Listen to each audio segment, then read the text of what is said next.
All right. Says we are live. Let's give it a check. 1, 2, 3, 4. All right. Looks like we are live. And Woo! special shout out to Kane Senpai and Jagingas for taking the time out of their day to join us, be one of the first on the live show tonight. I know they're probably both very busy playing the new Final Fantasy Origins Stranger of Paradise DLC. I wish I could be playing it, but instead I am still moving. But I did make a promise. I did say before the next episode of the show, I would go out of my way and make sure that I am moved at least. I was like, this is the last time we are podcasting in the old place. So before we get started, yeah, if anything sounds weird or anything like that, echoey, bounciness, you hear anything like that, let me know if it gets like overwhelmingly bad, but just bear with me. We are still in the the process of moving and slowly crying. Well, I am at least. Thankfully, Ozzy is not. But Ozzy, should we get started? Sure. Okay. I'm just quickly putting out a tweet, getting people in here. Just saying, feet pics. Click this link. We're gonna be talking about Prince of Egypt, and you won't believe the topic. It's true. I think that was the missing 11th commandment. The Lord shalt adore feet pics. All right. On that cursed topic. How's it going, everybody? And welcome to Shin Megami Tensei Network. Link 279. I am your very sore, still moving, I'm almost done, I promise, host Spencer Presley, and joining me for this special episode. I say special, they're all special, because the fact that any time this show happens, it's always special. But yes, I am joined today by the one and only Persona 1 superfan, here on his 25th anniversary, Mr. or Mrs., I don't know, I haven't asked actually, might be Miss Oziach. How's it going? Well, currently I'm Mr. Oh, okay. We'll give it a week. Currently the gender fluid cast, I appreciate it. Yeah, I'm doing chill though. It's been a good old time. I'm in the perfect words. I can't even speak. That's where I am. Were you gonna say equilibrium? Yes. I'm in the equilibrium between being rejuvenated and having literally zero energy. So that's how we are right now. You're in a state a lot of us Xenoblade fans are right now, where our only choice is to play these 100-hour games leading up to the new one, or just waiting a very agonizing 9 to 8 days until the new game releases. By the way, in case anyone out there thought we have longer, we are, as of this recording, 9 days away from Xenoblade 3, and it doesn't feel real, and my body is not ready. And the game has already leaked, so be careful online. Copies are out. I don't think ROMs are out yet. I'm sure. Knowing the Nintendo Switch piracy community, I'm sure that they're like, as soon as like the copies of because I saw the picture going around of people with the physical game. Like, I will say this, because I had a lot of people ask me when I had SMT5 early. I don't know if you had a lot of people. I didn't tell people I had it early. I was genuinely shocked how many people were coming up to me asking me to dump the ROM for SMT5. Because there was, I forget his name. It's that one dude who posts like all the OSTs and stuff. Half of YouTube. Yeah, well, he does it for SMT. He also, I think, is racist. But yeah, he definitely was. He was like, yeah, no, I'll pay you $200. Whoever is willing to give me an early copy to dump the ROM. It's like, dude, why? Just chill. I mean, like, honestly, all you had to do was just keep playing Super Monkey Ball Banana Mania. I don't know what people were complaining about last year. Exactly. But listen, it's got Morgana and Kiryu in it. It's basically SMT. I love how no one talked about those DLCs that like came out. Like people talked about Monkey Ball, but like nobody talked about like not the DLC. The DLC was a strange choice. By the way, shout out to everybody in chat. If you have any questions for us, this is going to be a very fast and loose podcast outside of talking about Soul Hackers. So, any questions, whether they be on topic or not, feel free to shoot them in the live chat. Goberto, though, says, "Isn't this the famous Xenoblade podcast?" I'll tell you this because I know none of my co-hosts will listen to me or this show. This is not the Xenoblade Network show. I have been trying to make that podcast happen because the plan was do a show for Xenoblade 1, Xenoblade 2, and then Torna leading up to 3. And, like, for the last 3 weeks, someone has, like, there was one, I'll get you this, there's one good excuse. Mac, unfortunately, got COVID. So that's a good excuse to not do the show. But then, like, literally we got to the point, we got to this fucking funny point where, like, one of the people were like, oh, dude, I can't. It's my mom's birthday. And then the next day it was like, oh, I can't. It's my grandma's birthday the day after that one. And I'm like, I love my parents most of the time. But, like, who's ever been like, hey, grandma, your birthday's a 24-hour experience. Like, I'm not leaving your side until it is not your birthday anymore. Like, when's the last time, like, you went, it's your birthday, and you were constantly surrounded by people? Like, that's what I couldn't wrap my head around. Sorry, it's great aunt's birthday. I just can't spare anything. I get it to an extent, but if it's that, I was getting to the point. I was like, literally, like, listen, people. I'm aware I have a very open schedule of, like, listen, you want me to be on your thing at 2 in the morning, I'll make it happen. But then it is also one of those things like, God, it shouldn't be this hard to get 3 super nerds onto the fucking show. Also, Kine says that you are super low volume. I've got the chat in my face. I also only have one monitor, so that makes it very easy. Okay. Here, I'll try and bring myself up a little bit higher. I'm literally, like, eating the microphone, but I can turn myself up a little bit more in OBS because I was disgustingly loud before, so that should be a little bit better. The only time, by the way, in my life... Yeah, also Antication, that is definitely the account I'm thinking of. I was going to say the name, and then you dropped the, oh, they're definitely racist Yeah, part. I'm not going to bother. You know what, that's okay. You know what, people could Google. People could Yes. Google. You can leave it up to your interpretation. By the way, Alcidic, you are 1,000% correct. 9 more days till Digimon Survive, otherwise known as Devil Survivor 3. Otherwise known as Ozzy will definitely not be playing either of these RPGs. Okay. My plan. I'm not gonna get on Xenoblade Chronicles 3 right away. I can't. You better hear the fucking words "live alive" come out of your mouth, or else every other excuse will be null and void. Honestly, I probably might pick that up, but I also still need to freaking finish Triangle Strategy. But I do want to finish Xenoblade 1, and then I'll try. Yeah. Well, okay, I'm halfway through it. I've been halfway through it for a year, but I'll get back to it because I do remember very vividly where I was. Mm-hmm. And then I'll try to play through Xenoblade 2 again, and if I still hate it, I'll watch Chugga play through it. God, what a disgusting way to play a video game. Not judging you in any way, shape, or form, but, like, the idea of, like, how did I experience this video game, and it was just, I watched a guy on YouTube play it, like, that hurts me on such a level. Granted, 1, that game hurts me on a certain level, and 2, if I'm gonna watch anyone do it, Chugga Conroy is, like, the most in-depth experience you can probably get with a game through a Let's Play. Because he, like, I don't know if you've watched any Chugga Conroy Let's Plays. No Let's Plays. I find no Let's Plays interesting. And, like, honestly, that's one of, like, my biggest complaints why I'm, like, sad.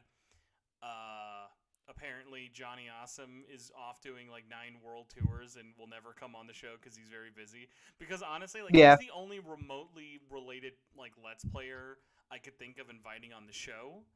And what's funny about it is, like, I would just want to talk to a Let's Player because I am the least biased person of all time to talk to them. Like, I find what you do incredibly non-interesting. Not boring. Like, it's so off my radar because I hate the idea of just watching someone play a game instead of me.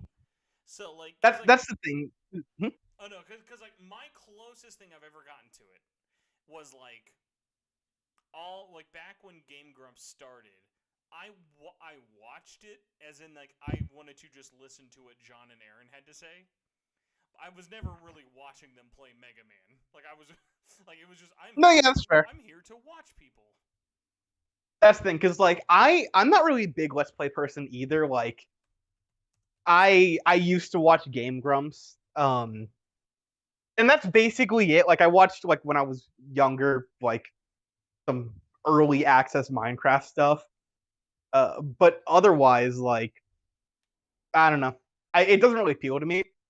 Chugga Conroy though is like the one exception because it's not just guy plays through game. It's more like he literally has like a research paper set up beforehand What? and he will go through the entire game and point out every little nook and cranny and secret and every like developer thing they have and like every single talking point you could think to talk about for a game that would intrigue someone while going through it and giving his commentary and also like in the scenes that do matter actually shutting up and letting them play how they're supposed to.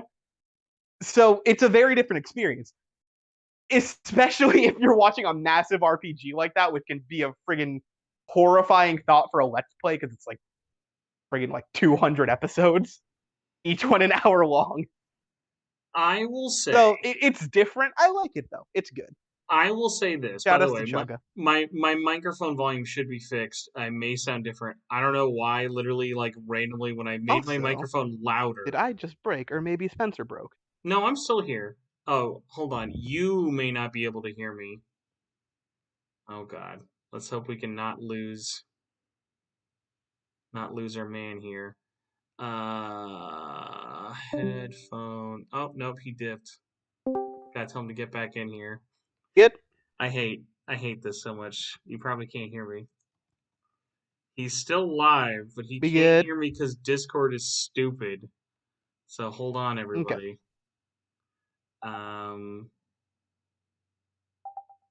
Discord thinks I'm not using my microphone, so everyone listening to the show can hear me, but he can't because Discord is really dumb for some reason.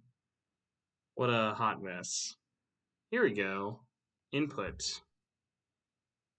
And let's do sure. Okay, now you can hear me. Woo! There you are. Literally, I just changed it because my actual microphone. I fucking hate that you sent me the Howard picture while doing this. By the way, yeah. So I should be louder now, but I will sound different. I don't know why my normal like dedicated mic decided Gave up.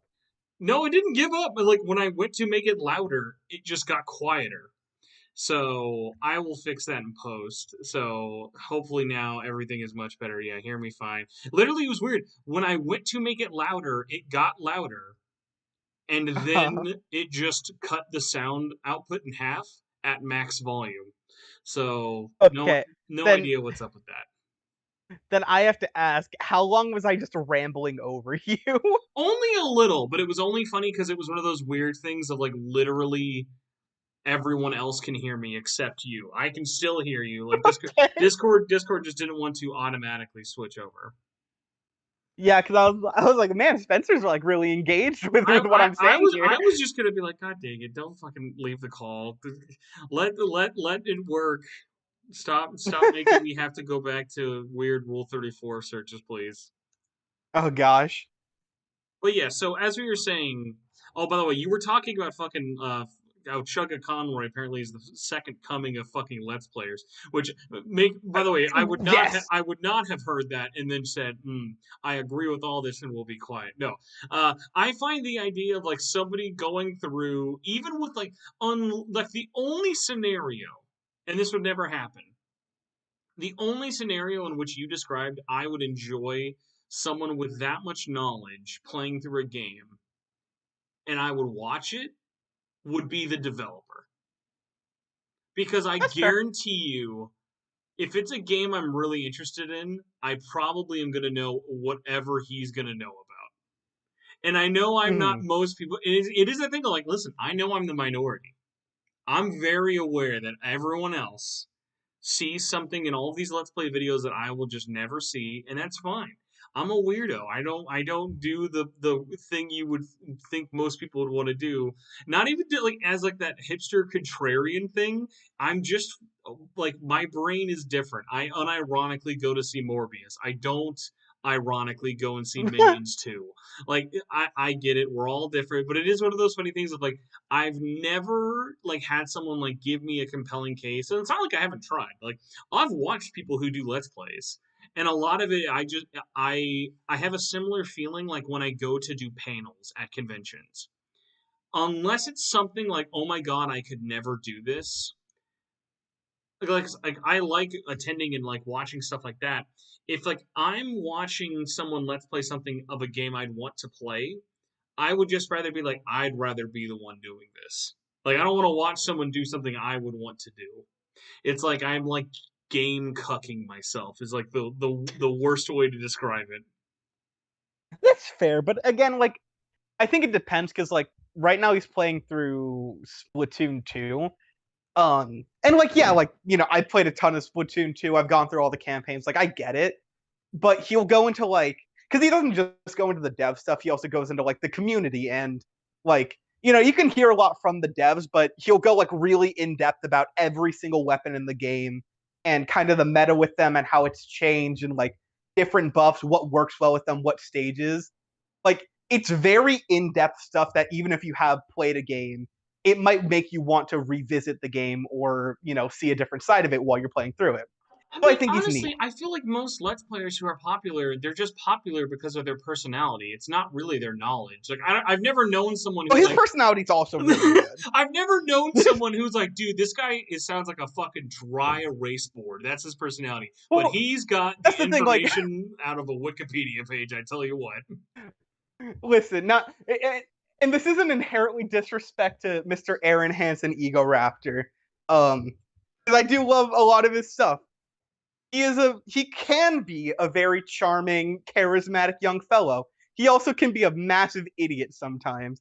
So there are different factors, especially with Let's Plays, that can contribute to different things. I think Chug is very entertaining and also understands what he's talking about most of the time. Um, and also is consistently good at his improv on like the last couple years of Game Grumps. Uh, Anyone in chat, if there's anyone you know who's a moderately like consistent Let's Player, not just someone who's like posted like Let's Plays, please like suggest it. I'd really love to have someone on, and honestly, at this point, between you, me, and everyone else listening, I've 100% given up, and I will probably never ask Johnny Awesome back on unless I literally ran into him. Because like my rule of thumb for inviting people on is I give them two. If I give you mhm. two very spaced out invitations and your excuse is a whatever excuse, I'm never asking again. I'm not going to take it personally, but why waste either of our time? It's like, listen, you get Yeah, the one, you get the two, and I'm like, all right, I'm not striking out here. I got other fish to fry. yeah. Johnny's just kind of in his own world, which I mean, good for him. You know what I bet? Yeah, he doesn't bother. You know what I bet would help if I didn't hate Let's Players. Someone probably got into him and they said, hey, don't talk to that Spencer guy. He fucking hates Let's Plays. he's True. he's gonna rag on your career, but it'll be like, you know what I will say, I always do find funny because I think the only actual Johnny Awesome video, because like before I was in a group chat with him actually, apparently without ever knowing who he was beforehand, and it was always funny because like when I tell people like I don't know who people are, like I know more about Michelle than I do about Mhm. Johnny Awesome. So like for me, it was like, oh yeah, like because I'd never come across his channel. It's not anything YouTube. YouTube is smart enough to know not to recommend Let's Players to me. They're like, no, he's not gonna like this. So like, what was funny is then people being like, oh my god, it's this guy, because there was a thing that happened when he did a sponsored tutorial video for Ultimax. I thought it was very interesting of like when you see like someone who mostly just does here's my stream, I edited it, putting it on YouTube and then they do like the edited videos, it's always so different because it's almost like they're a completely different person when it is just here is the edited editorial video. You know what I mean? Hmm. Yeah. So like that stuff's always really interesting. It'd be like, because imagine if you decided to forget your YouTube as it is and you just became like a reaction streamer. It would be very different you that people would see than your Yeah, normal it'd be videos. like these videos. You're just describing the SMT network channel I'll featuring say this. Oziach co-host. I'll say this. I think reaction channels are the only other thing I would respect less than Let's Players. I don't get Let's Plays, but I get why someone would watch it. I super don't get reaction channels. Like where all they do is just watch I stuff. That blows my mind that anyone gives any of those channels attention. Like when I finally found out like I who Hassan is, I'm like, oh, what mm, does he do? And I found out literally the answer was nothing. I was like, okay. yeah. Well, that's like a degree of insanity. But yeah, just fundamentally, I think you have to be a very very actively, even just like if you're not doing specifically React content. I think a lot of the streamers who just kind of sit down for like hours and just kind of do like, I know not literally nothing, but essentially they're just like chilling for who knows how long, doing literally whatever comes to mind. You have to be a very compelling kind of person to grip someone like that. And yeah, I have not seen anyone capture that. Like, I can only think of 3 people, which is from what I've seen of Germa. Um, I guess multiple of the Vine Sauce people I've heard are chill, and yeah, Etika. That's kind of it. Beyond that, I have I no freaking I was clue. gonna say I don't know who any of those people are, and that's 2/3 true. I will say, having completely missed the Etika thing and literally only knew of him after he like died. It's the weirdest thing because like you'll every now and then get people who will share clips from him, and it's like, Mm-hmm. A, I have no context. I didn't watch any of his stuff. B, that's not the kind of content I really like to watch for it. And then C, Yeah. I keep being like, I don't get it. Like I get like he probably had a lot of like he probably had a fucking super ride or die community, but it is one of those weird things like for me because like I was just never around it or never saw any of it. I'm like, I don't get it. It is a shame that that person is no longer with us, but it is one of those things that I'm like, I'm clearly missing something, but it's not like if I watched it, I'd get it, you know? Like Well, cause I could watch every Etika compilation or every Etika archive on there, and I guarantee you I would feel the exact same way I do about him now, and no more, no less. that's the thing. Because I sincerely like, I feel bad that he has, his death so heavily tied to his legacy now. Because I kind of feel like with a lot of that, you kind of get that reaction of, oh, people really only care because he died. And how he could have been like mediocre, he could have been great, whatever, but like the legacy is basically only there because of that, which sucks because like some I'll people might be like, oh yeah, no, like he wasn't actually that good. I'll say People, he's just this. remembered that. It's like I've I talked about this with a lot of mhm. other people. He definitely did start something that I would assume he wouldn't love because I feel like especially in his passing, you've noticed a lot more rise of people who think, okay, I'm going to be a React or a Let's Player, but what makes me different is I freak out about everything like it's Half-Life 3. That's the thing, because like I sincerely believe like Etika was just the best streamer to date, just like period. I mean, Um, I'll let you say that. I mean, no, yeah, I know you're not gonna agree, you friggin', but I do believe that. And it was because even though he did have those very bombastic reactions, one, it wasn't for everything. He definitely knew when there was a cap. very And true. also, he was very bombastic, which helped with, him being spread Out around. But he also was out of hmm? all of the Etika clips I've ever seen around anniversaries, none of them have been like, yeah, that seems forced.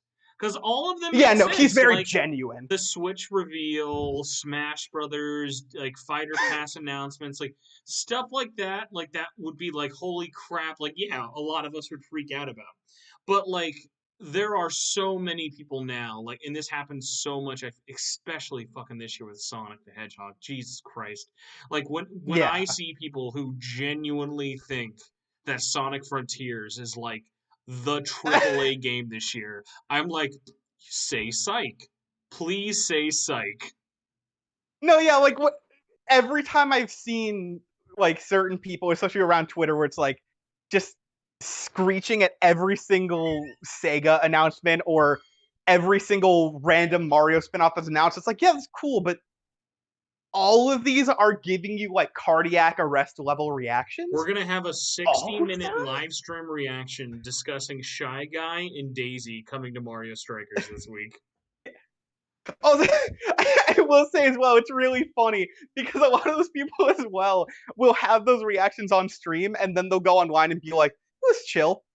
I'm not really. I think this one looks fine, but you know, we'll see how The it goes." the Sonic On or the stream, Sonic Origins actually effect. screaming their lungs out. 100%. I don't know. 100%.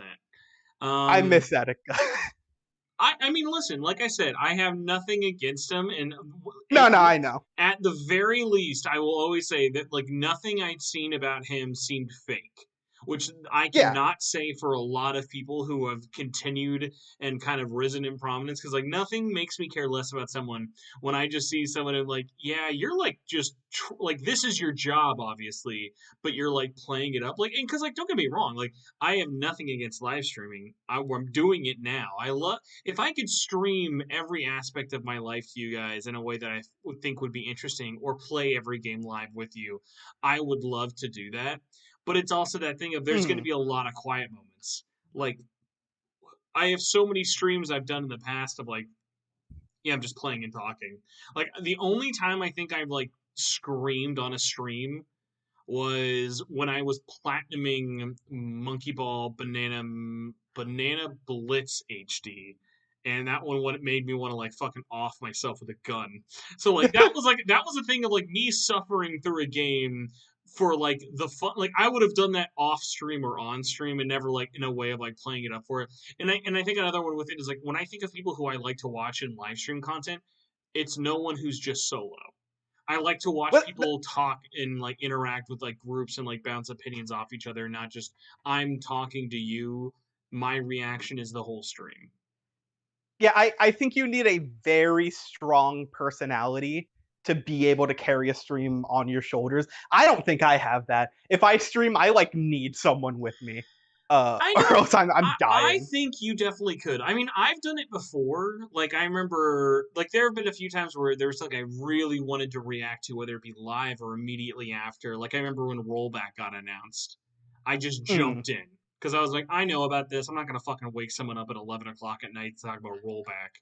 But I think for the topic, like different topics, you could definitely do it. Like if you woke up tomorrow, 7 in the morning, and Infinity Train Book 5, the movie got announced, and you had a 30-minute live stream freak out about it, I'm sure you could do that by yourself. Maybe. Because I always think of like I think the only time I can think of that I really streamed by myself was like when I first played through Persona 1. And I think the first stream I did was just me. Or Hmm. maybe Nam joined halfway through.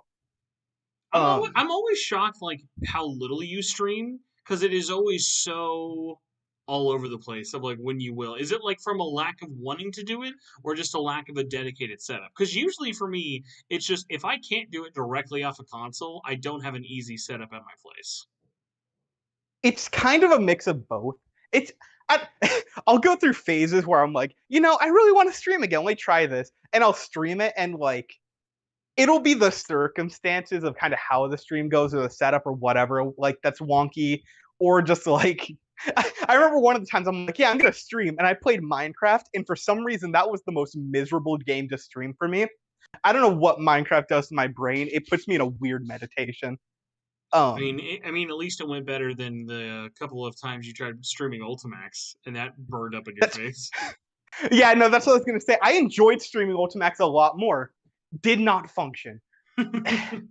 They sure should add rollback to that game already. I might try streaming again. So we have a couple of reactions, and then we'll get into our actual topic. I promise we're not just going to do 30 minutes of technical talk and shit talking hype streamers. Robert Robert says, I usually watch only blind Let's Plays of games I've already played to see people's reactions. That I would definitely understand, but I feel like it would have to be with like certain games. Let's see. Robert also said Nico B's playthrough of Xenoblade 2 is entertaining and it's a nice plot refresher before Xenoblade 3.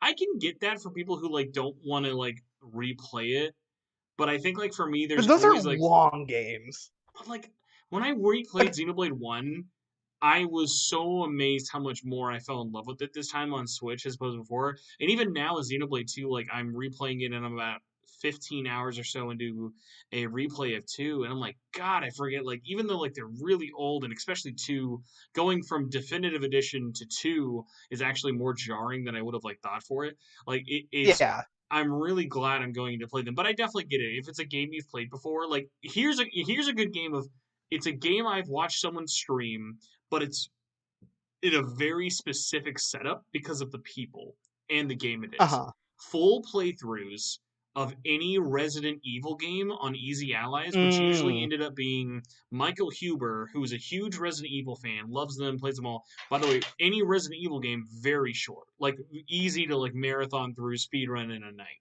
even in like a Yeah. casual stream setting. And he will play them with other people, and like in the past would be like Kyle Bosman, who Kyle loves the lore and the story, but hates and is terrified of horror games. So he plays through it, and Kyle just watches it and commentates it like it's a movie. So like really for me, it's that thing of like, oh, this is fun to like see what they think of it, especially in cases like Resident Evil like 7 and 8 and 2 and 3 remake, where like they're so cranked up to like 10 in terms of like nightmare fuel or just like stupidity moments. Like Resident Evil 8 has so many like so funny it's stupid moments, like stuff like that. Yeah.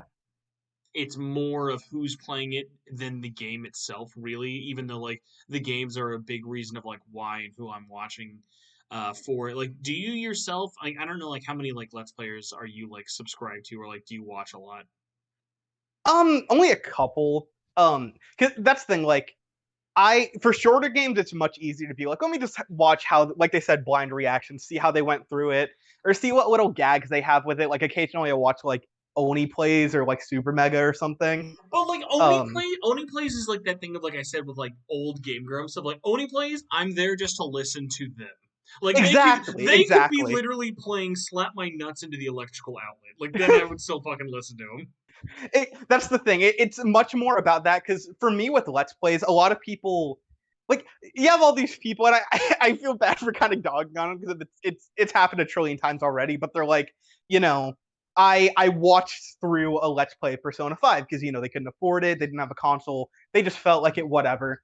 Um, and I do get that to an extent, but for me, especially with a game that long, whether or not I have played through it, I would only subject myself to a playthrough that long personally if I knew that I was probably going to get more out of it doing it that way than just playing it myself. Which is why, for that stuff, the only person I can recommend is Chugga Conroy. Because otherwise, I could not watch a Let's Play that's like 70 plus episodes from anyone else. I can't do it. Is his stuff like really highly edited, or does it mostly just feel like, hey, here's me pressing record for 30 to 40 minutes? Um, his early stuff was essentially camcorder videos. Um, That exists his on this new channel, by the way. I want you to know. There is me on a flip camera playing Infamous 1 somewhere on the That's oldest awesome. part of this channel, where like I That is set up a amazing. camera on my old tube TV playing on PS3. That's beautiful. Um, yeah, but nowadays his stuff is mainly him going through. He'll go through a game and kind of just like give his live reactions to stuff or like live kind of commentary as he's going through it. But when things are getting grindy or like it's just kind of filler time, if he doesn't have anything meaningful to say, he'll speed through it. Um, especially with games where he has a lot of like analytical stuff to talk about, whether it's like Pokemon, talking about all the different like mechanics of each creature, or Splatoon, where he's talking about all the different things of each weapon. He will intersplice very highly edited segments in between the more chill stuff. So it's weird where you still have that chill energy in the middle of pure chaos. So it's not like you're constantly being overwhelmed and bombarded by it. It just gives it that for whenever you need that info, which I think is neat. No, yeah, I definitely get that. Do you have anyone you would say is like an underrated, like either Let's Player or someone who like does like streaming of like mostly just playthroughs? No. Like I said, I don't watch many Let's Plays. Mr. So Mainstream I over here. yeah. Let me let me do a quick scroll through my like subscriptions, see if I can find anyone. I But will. I don't I'll think I read through will. some chat while you're looking. Steampunk says I only watch blind Let's Plays to see other people's reactions as well. Jay Arthur says one of the best is the Rad Brad, who I'd never heard of, but apparently has like 13 million subs and just does nothing but. By the way, I can't think of a more like easy job, but also you'll never get it if you don't have it already, than someone whose channel Mhm. is just Let's Plays. Okay, I do have one. Oh, that's not underrated anymore. He has more subs than me now. That's crazy. Good for him. No, so this guy, which this isn't the channel where he has him, but he goes by Backseat. I think he used to be called Backseat Game Developer. Um, but his stuff is great, and he has a Twitch Clips channel now. Except they are way more highly edited than like 99% of Let's Plays, let alone like Twitch stream clips. I'm not gonna lie, Um, this guy's channel actually just makes me sad now because I've seen this a lot, and I know I'm like very like biased on this one. Of like, nothing makes me more sad than when someone who used to do really heavily scripted videos and then now just does Twitch clips. It's like, no, yeah, that's my life now. All I can do is rip clips from Twitch. no, yeah, it's a little upsetting to me in that sense because I do think his scripted content is better, but the occasional times I do watch his Twitch clips, they are very good. He's a very entertaining guy. They are edited together amazingly. I would prefer if he still did the scripted stuff, but I get it.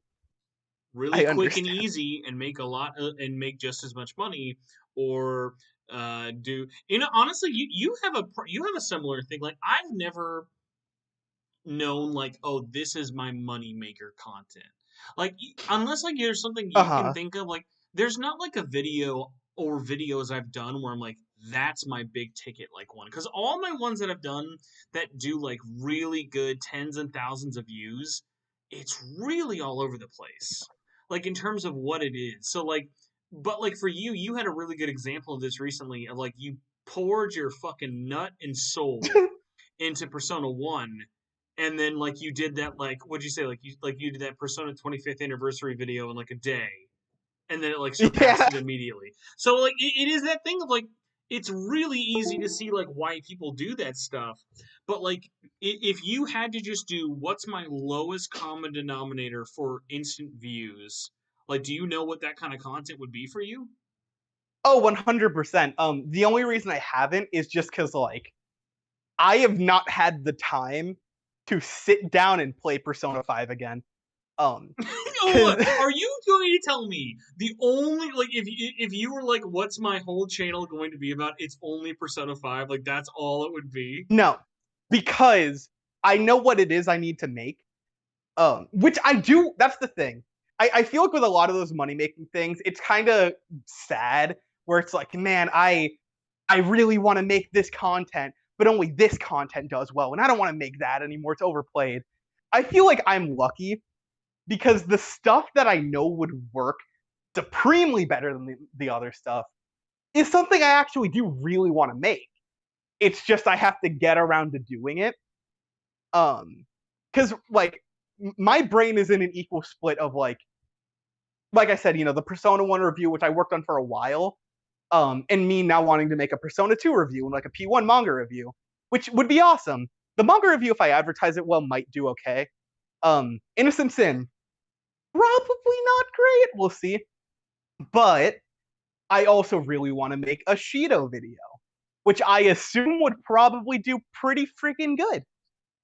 Especially like if I get that out around when the Royal port comes out, should be good. I would like love to live in a split, like our multiverse of madness is just this. The one timeline you do Persona 1 through 5 videos for a year and a half. And another one where you just review and make an analysis video of every dungeon in Royal. Like I wonder like what kind of a man you would come at the end of that, you know? Yeah, because I know early on I was like maybe I okay, I feel bad because I was like maybe I could do like at least most of the palaces, maybe if I really felt up to it, all of them. In reality, I want to do Shido through third semester. So Memento Steps I also really want to do. And then maybe Kamoshida's Palace. If I did them all, I feel like it would just get kind of repetitive. Um, and also I'd feel bad because I'd be ending off on Futaba's, which is currently my least favorite. That's your Uh, least favorite? in Royal, yeah. Jesus, dude, we gotta fucking have this intervention again about Memento Steps. Reminder, everybody.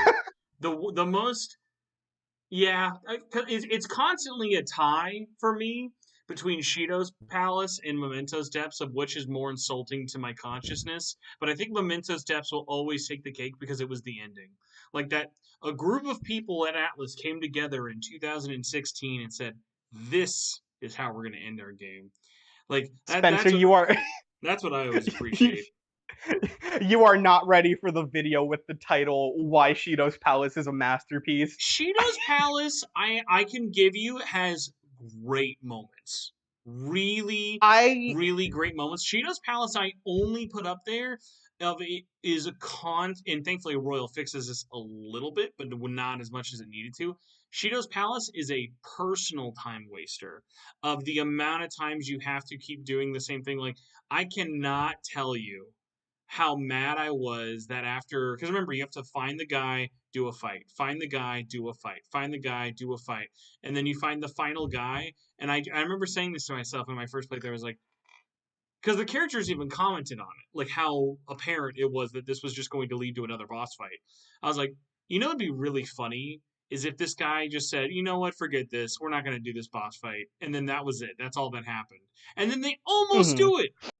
And then they like, no, we'll just make this a boss fight again. And like that dungeon has so many unnecessary like fights that's like, oh, you never saw this one coming. Of like, I think if you had a competent editor, which should have been Royal, but it obviously never ended up being that way. I think you can edit Shido's Palace into one of the best dungeons for sure.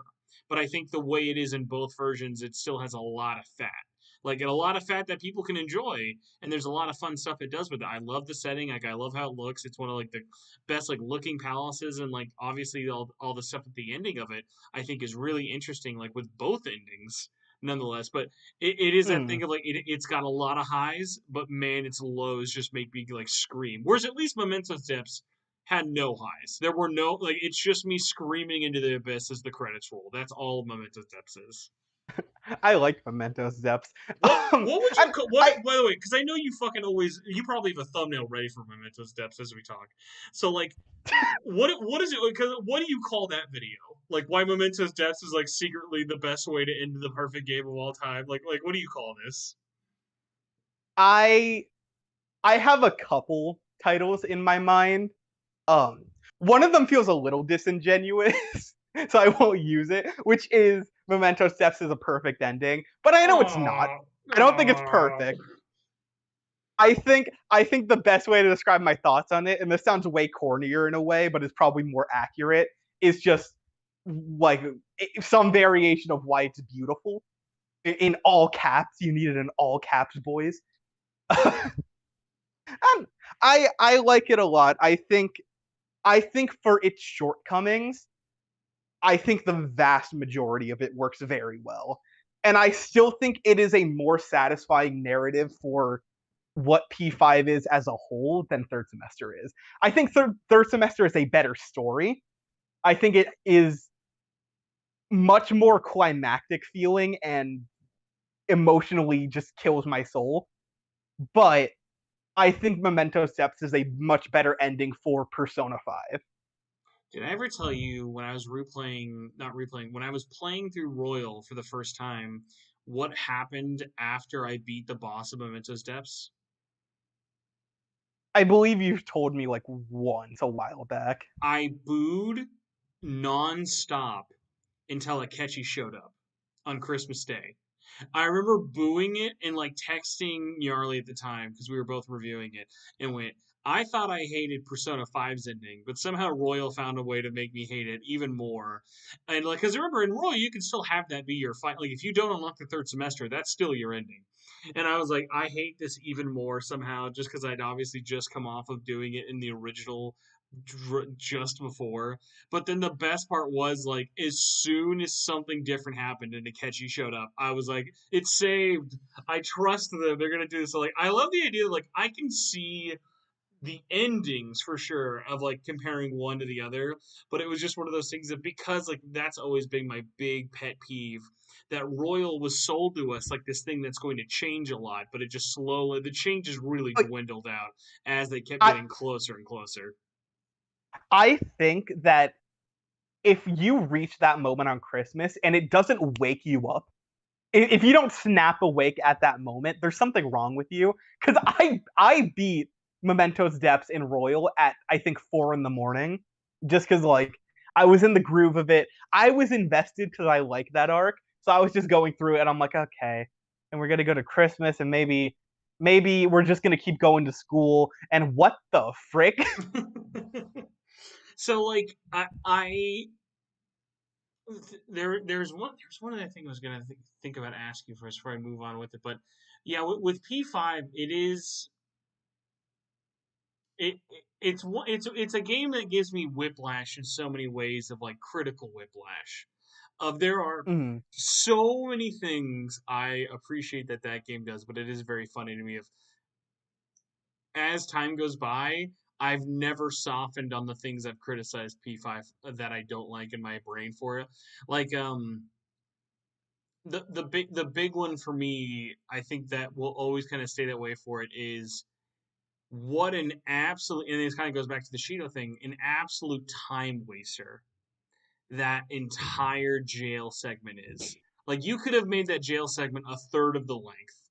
Like when you're going to everyone's cell, it's like Jesus, dude. I We don't need to do this with everybody. Everyone has the same conversation over and over and over. I I was gonna say I disagree with a caveat, which is I think it would be much stronger if they didn't all have the exact same formula, Yeah, no. which If it was personalized and which felt like maybe only if you had maxed out their social links then it would be personalized, I would give it to you. But literally, you're having a conversation that you guys could have all just had in one big cell and it would have had the exact same impact. I don't I don't agree with that sense. I think if each of them had a different flow, it would work more so than all of them together. I like the more interpersonal nature of it. But I will say with that scene, to slightly rebut your point as well, there is one exception, and I don't know if you remember who that is, and I freaking love that one. And Um, I think I know who. You're not talking about when you do it and talk about it with Morgana, are you? no, because Morgana just Uh, kind of walks in. is it the? Um, Yeah, who is it? Like, it's not a spoiler if you say who. yeah. So Futaba's goes very differently, which Uh, is yeah, it. okay. It It is, does.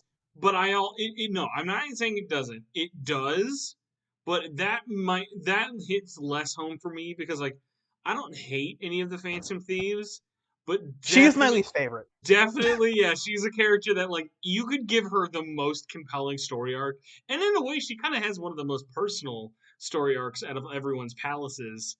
It's like it's like it's a character who's actively almost trying to make me not like them. I still like them overall, but man, there are definitely moments where Futaba, I'm like, Are you trying to Yeah. make me not like you? Because like I feel like you're trying to make me not like you. She runs a very fine line that she constantly stumbles onto either side of either being endearing or obnoxious. I'll tell you Overall, what. I still really like her I'll character. tell you what. I bet you Futaba is definitely someone who would either be a very obnoxious Let's Player or live react streamer. Yeah. Futaba would probably rip a T-shirt for a Sonic Frontier trailer. Oh my gosh. Um, and I like Futaba's scene there though, because it is the only one where she figures it out on her own before you even get there. She's like, yeah, I get it, I'll get up, and addresses it very maturely, and it kind of shows like her having a palace genuinely really affected her, like compared to other people who were, they were going through their problems, but they never had that big of a shift in character. And I think that's really cool. Even if she's my least favorite, I think that's a really good scene to throw in the mix. I wish more of them felt like, I still think they are personalized to their arcs, but it's always the same 3-act structure of, yeah, now we lost, and it's like, no, we can still win. They're like, I don't know, how do you do it? I don't know, like we could still win. They're like, you're right. Oh, so we'll get off of P5, I promise, for this, because I promise at some point we'll actually talk to the fucking title of this episode. Soul hackers. So, I love you. You know I love you, Ozzy, but never, you'll never actually prove me wrong with what I'm about to say. The fact that they win because the world on their fucking fan site gives them the power of belief and friendship. That's one of the worst Deus Ex Machina moments I've ever seen in my life, and that's coming from someone who loves how season 2 of Avatar ended. Like I was like, that's a pretty good. I shouldn't say love. I liked how Avatar Korra finished season 2. Whereas, like, I will forgive some very blatant, dumb power of friendship Deus Ex Machina moments. That to me was just like, I already don't like the fan site as a concept, but as something that literally gave them spirit bomb powers, extra dumb to me. Like there really no moment of like, yeah. You remember that moment we all voted on a Twitter poll and we saved the world? That was great. Wait, I'm sorry, you liked Korra season 2? I did. I liked all Korra. Even though Korra season 2 has a lot of problems, like I will give bonus points to how Chorus ended season 2 than Persona 5 ended. It's a vanilla ending any day. I'll give Korra this. Every season of Korra ropes me in with a reason to get attached, and every single time it disappoints me immeasurably. Oh, boo! No, you cannot tell me with a straight face that Amon is a good character post twist. The moment we know what Amon's actual deal is, he becomes an infinitely less interesting character than if they just kept him what we already thought he was. Yeah, but I mean, honestly, like outside of a lot of things for that, like the core discussion is always so interesting. Of like a personal opinion, and then also b the fact that like there's never been a show more blatantly sabotaged by its own parent company than Legend of Korra. So it's always very interesting. Yeah.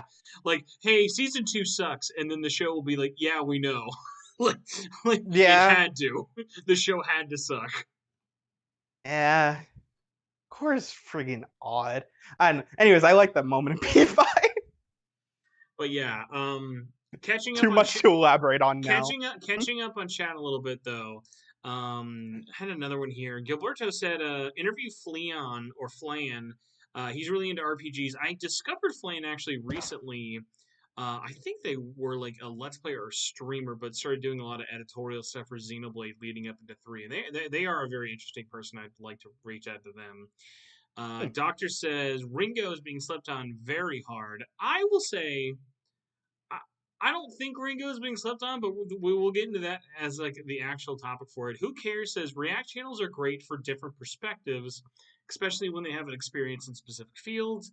Literally can't watch the screamers though. Definitely agree on that. Kane says, and I'll change this a little bit for both of us. Let's pretend these all 3 come out the same day. We only have enough time and money to play and buy one. What do you want to play first? Digimon Survive, Xenoblade 3, or Live Alive? Live Alive. And why? Okay. Xenoblade 3, I think, looks the best out of those. I think Xenoblade 3 looks phenomenal. Live Alive 1, I still need to play through the rest of Xenoblade. But also Live Alive just inherently has intrigued me way more, like actually seeing it, because like I know it was known-ish around on our side of the ocean before the announcement. I had never friggin' heard of it. And I think it looks awesome. I still need to play the demo. I just remembered that was a thing. Fake fan. Once again, everybody, I fake think that fan looks Ozzy awesome over though. here. Uh, The demo is very, very good. I would have played more of it, but I'm still marathoning my little butt cheek. If I actually can beat Xenoblade 2 in the next 9 days, I'll be absolutely shook. But you know what, Nintendo, it's up to you when my copy arrives of the game. What do you think? Since I did get the special edition, do you think we will get them on at least on the day of release, shipped from the Nintendo store, or do you think like we're not gonna have any chance that it's gonna arrive like the weekend after?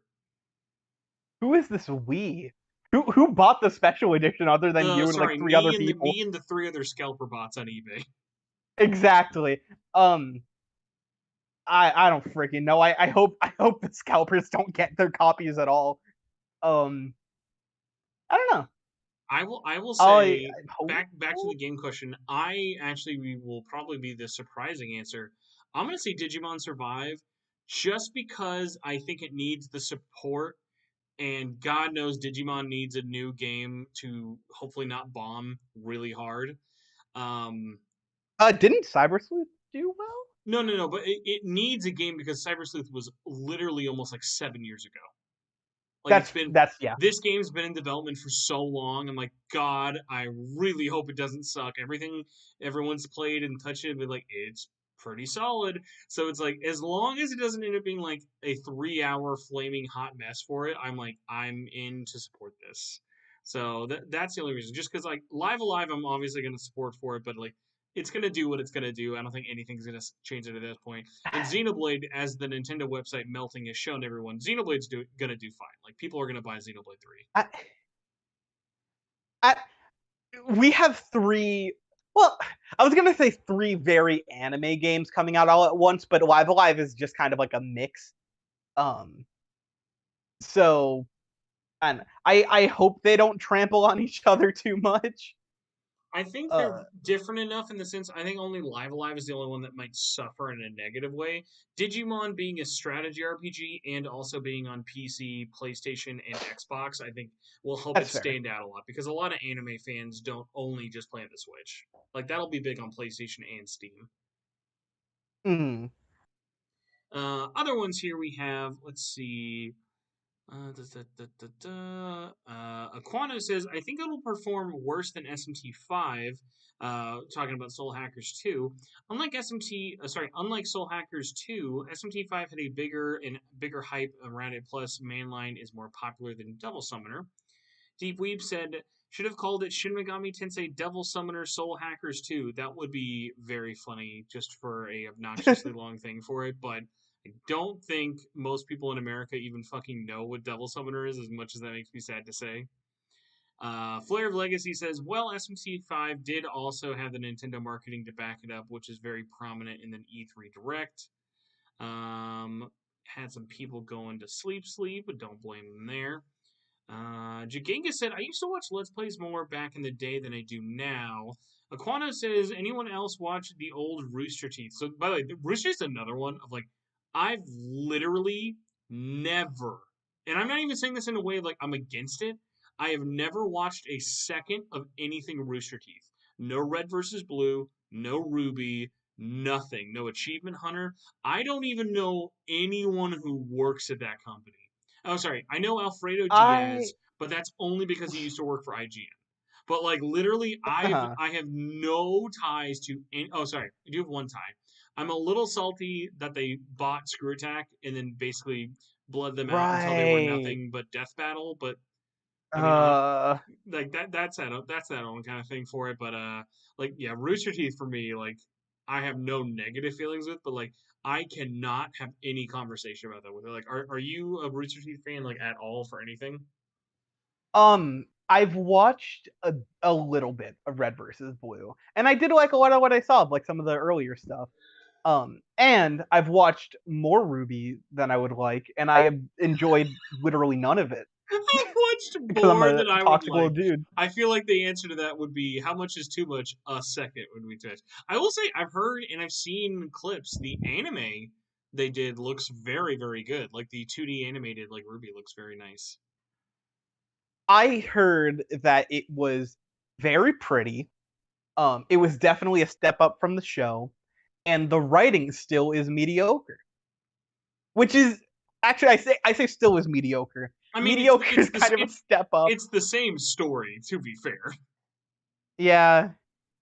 Well, because I feel because I don't know how much you know about Ruby, um, I but know about it mostly through I followed Monty a lot before he was part of yeah, Rooster Teeth, but like in terms of the lore, I fucking don't know anybody. yeah. Shout outs to Dead Fantasy, by the way, freaking banger. Hmm. Um, but so people got upset from what I've seen that one of the characters they're like, oh wow, why are they portraying it like they're a racist, even though you know Weiss the from BB Tag the hit character Weiss. Yeah. um she at the start of Ruby is she's racist, just straight up. Like What she would just you is rather watch? racist. Korra, only your least favorite episodes, or the best episodes of Ruby? Okay, the best episodes of Ruby are actually pretty good though. Okay, so it's not like there's nothing redeemable for you to Ruby. Like there's something. That's the thing. The best of Ruby is there is one small period where it is consistently good, and it was a little bit after Monty passed away, but still stuff he had been working I on. was ready for you just to say a long time ago. It was a very long time It, ago. well, it was for a little frame of time, a bit after Monty passed away, but some stuff he had still been working on. Like around like season 3-ish, mid end. And then like a couple things peppered throughout after that I've seen. But it's like 1 to 2% of the pie. It's Nice. really not. The stuff that's there is really good, but it's not the majority. Looking forward to that new Ruby game by Way Forward. Don't blow it, guys. I'm sure you got a banger on your hand. Oh, Killshot oh, says, I got into Persona actually through a Persona 3 Let's Play, which, if you're still here, Killshot, I would love to actually know who, because there are a few people I do know who got into Persona through a specific Let's Plays, and ones I don't like. If someone's like, I got into Xenoblade through, like, someone like Chuck and Conroy, I'm like, I don't know why, because basically everything I've seen of that is just someone talking at you about the game. Whereas, like, there's a very particular playthrough of Persona 4 on PS2 that Giant Bomb mhm. did back in the day, and it was very, very popular. It was one of the early, because like this would have been like 2009, 2010, like really early kind of days for this, of them like posting them playing through the entirety of this really long PlayStation 2 RPG. And what was so funny about it was like it wasn't really the game. It was going back to it. It was the people, because it wasn't like, oh, here's two guys playing through it. It was all of the like, this huge group of people at Giant Bomb, like coming together and playing, like doing a group playthrough more than anything. Yeah, And like so stuff like that I definitely can kind of understand more so than like I would be so sad if like someone's like they got into, because I think we give a lot of people shit for like how you get into the series, whether it be like Smash Brothers or Persona 5. Like I would be legitimately sad if like you got into Persona because you watched some dude just play it on YouTube with no context, and you saw the whole game, spoiled it all for yourself, and everything else like that. Because it's like even a game like Persona 5, where I'm gonna have some gripes, as I mentioned earlier, of like I would rather you do it yourself. Because like I yeah, think the big one was always like, oh, I don't know PlayStation, so I can't play. Like I would rather give some stranger like my PlayStation and a copy of this game than them like I feel like it's them like depriving themselves of experiencing something like that the first time. Because like you'll never be surprised when you do finally play it, you know? Mm-hmm. So it is one of those weird ones. Um Steampunk though says before I used to watch let's plays of games I was too scared to play as a kid. That I'll give you. That's like one of like if it's a game you can't play, or like I literally like a good one was like before Stanley Parable was on consoles, I would watch some people like play a little bit and check out like the original because like I don't want to fucking play on PC, but I want to check this out. But I never like watched a full playthrough. So like I still have a lot of surprises for Stanley Parable when I did finally play it. So like horror games like Penumbra or like games that you're like, listen, I cannot play this, whether it be because I'm scared or I literally can't. I get that more than I don't want to play this or I don't like. It's so weird because there's always like so many little like caveats and stuff. Like another good one would be like, let's say you want to look at a M-rated game, but you can't play an M-rated game, like God of War, Devil May Cry.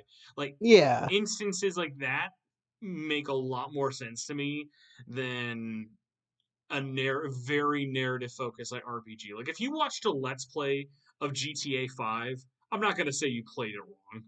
Because like it's fucking GTA. You can do whatever you want. You can watch whoever do whatever. So Granted, that sounds like if you're doing the campaign of GTA 5, that sounds like the most boring Let's Play I've ever heard whoa, in my whoa, life. whoa, whoa! Have you played No, GTA not 5's that's not a campaign? diss. That's not a diss. That's not a diss to GTA 5's campaign. I'm not saying that. But I think if I was watching someone play GTA 5, I would rather see what stupid things they're doing in the sandbox True. than them going through the because I think GTA 5's campaign is good, but it's a very particular kind of thing where if you are not immersed in how you are playing through it, that it has to be one of the most boring things I've ever seen. I will one up you with a game Okay. that I love, and this is so true. And another thing of like, God, I would fucking hate. Like, I would hate. I love this game. I would hate. I would rather crucify myself than have to watch someone do a let's play of this game, whether it be part Okay. one or an entire series. Red Dead Redemption 2 is an awful Let's Yeah. Play, but that is an amazing game. Like, I don't want to fucking watch some guy sorting through cabinets. Like, Shenmue, another one. Like, these super slow, story heavy, methodical, 100-hour long games. Like, I don't want to watch you do Okay. that. Like, it's boring to There, watch that. It's fun to do it, though. I'll give you an exception to this exception. I would 100% watch a Let's Play of Shenmue 3. Yeah, I think that would be the funniest thing in the world. Shinmu is at least lucky where like you can kind of laugh along with it. I'll give it that one for it. I will say this. I've always wondered this one: is Death Stranding a boring or a fun game to watch someone stream?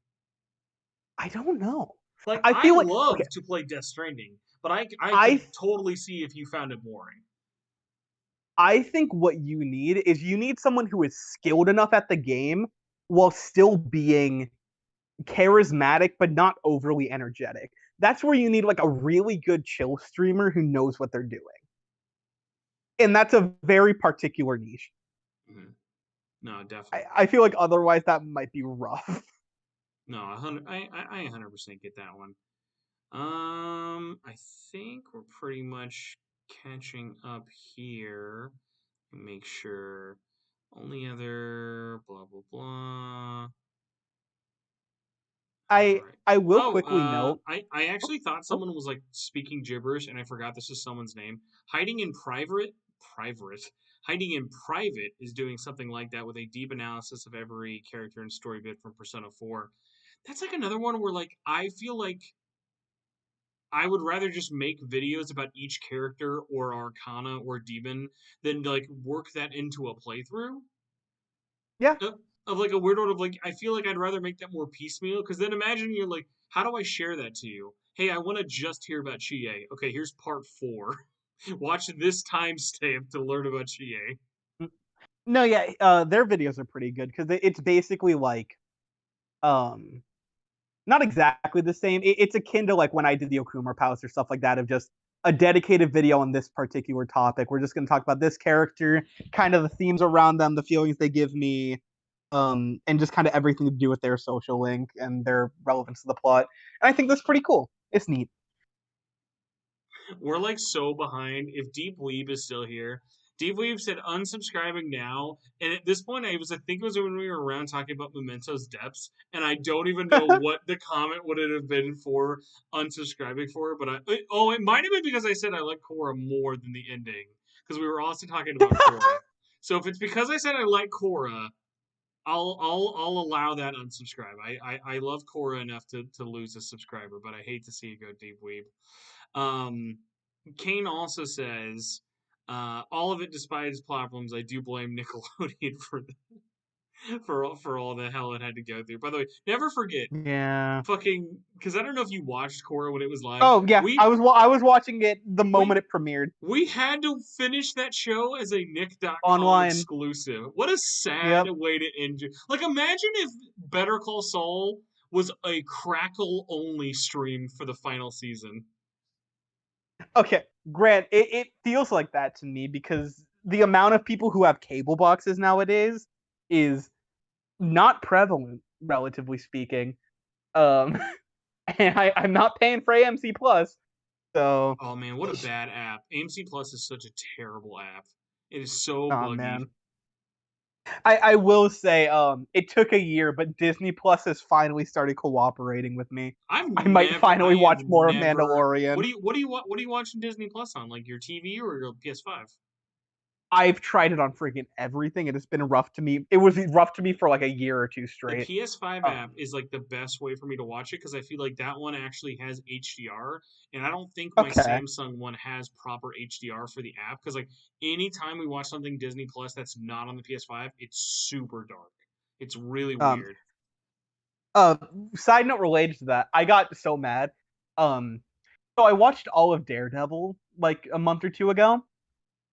Fantastic show, phenomenal TV show. I'm amazed you said that even after season 3. I love Daredevil, but I don't know if I'd say that about season 3.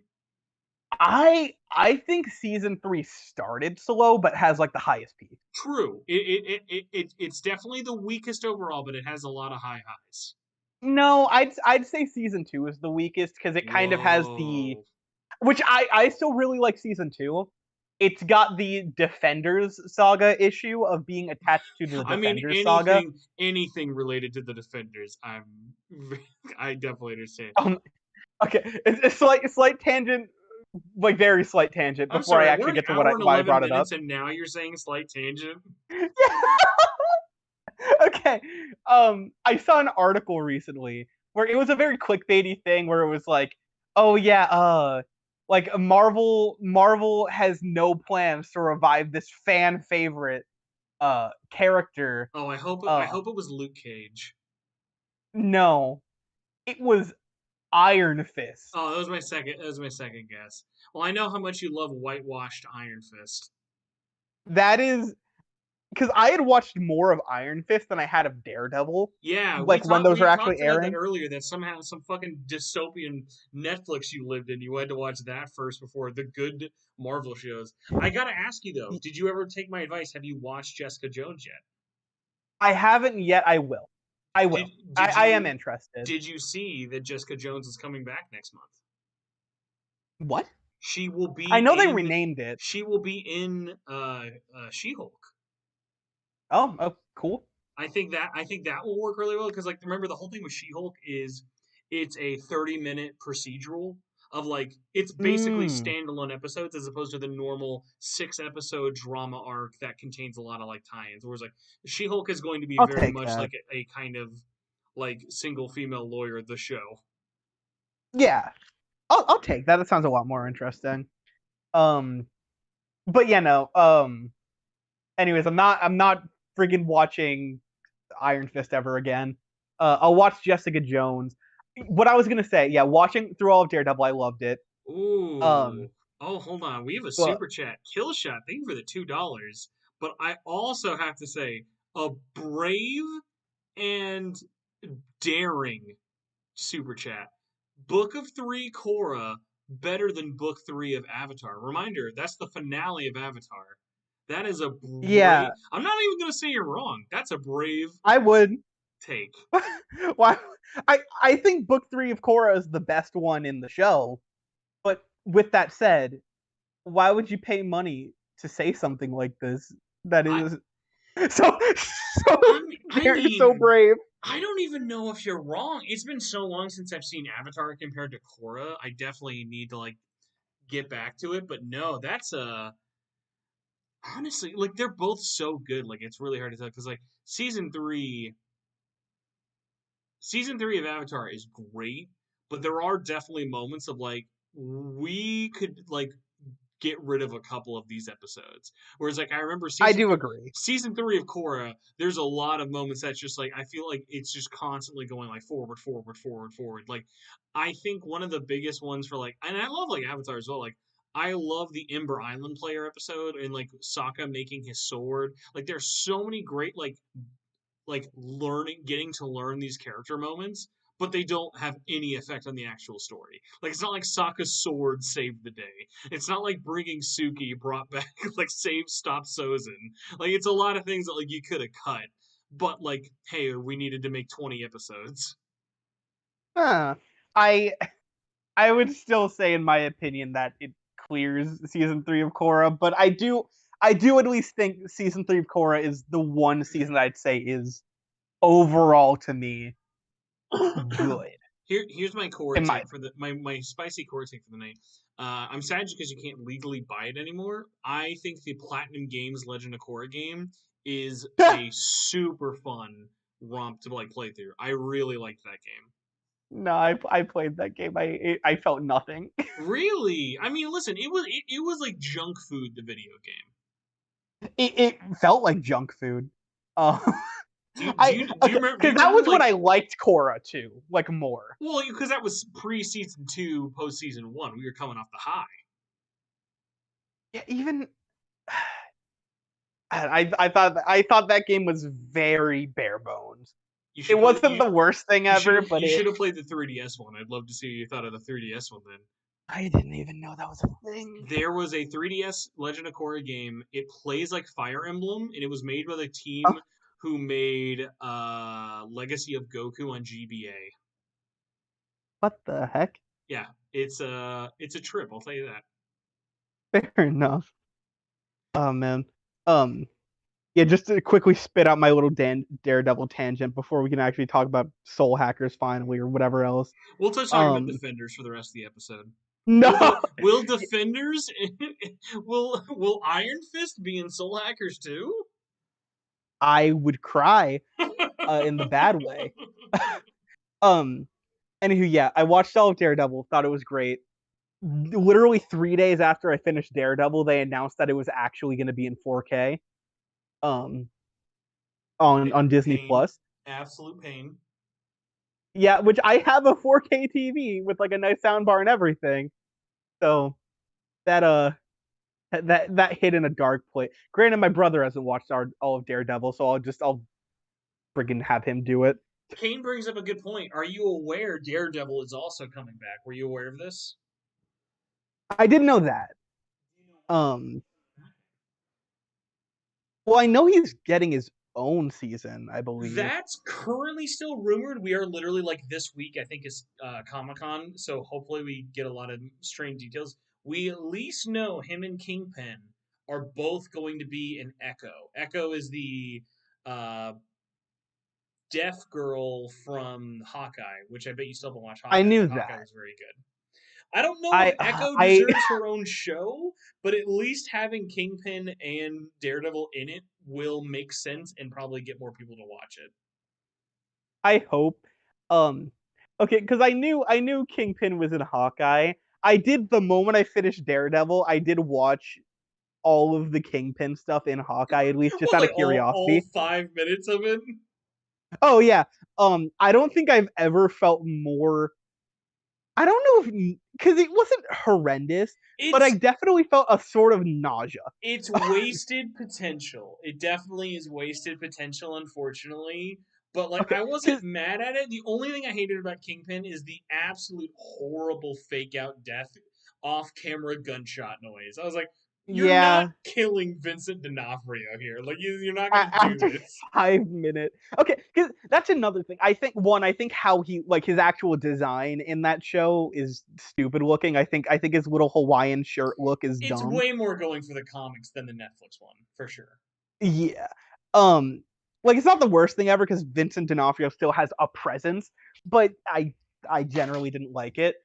I also think seeing this man explode and ragdoll physics through a wall when this is I liked the Toy Story fight just because of how stupid it was. To be fair, no, like it did look fun, but also literally this was me riding off the final fight in Daredevil, which is like again, I know you're not a big fan of season three. I I love all of Daredevil. I'm just okay, saying in the okay, grand scheme of it, yeah, okay, okay, okay. that finale is fantastic, emotional. Okay, yeah, because that is one of the most like it, even though you have the other guy in there who's kind of a little maniac, it still feels like one of the most grounded fights they've ever done in anything Marvel.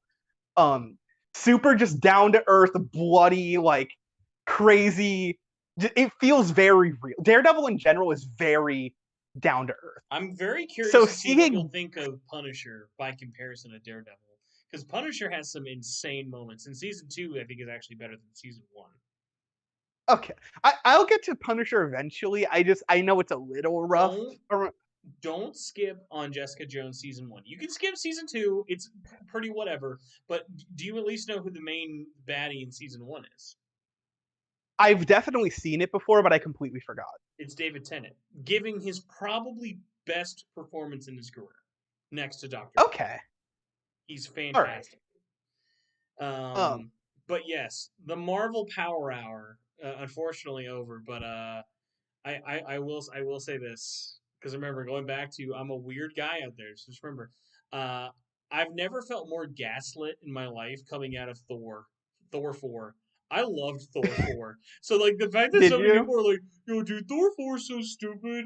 It's got a bunch of screaming goats. Did you see that like fucking kid with the face CGI? That looks awful." And I came out of that movie being like, I liked almost everything in that movie. I thought it was a great movie.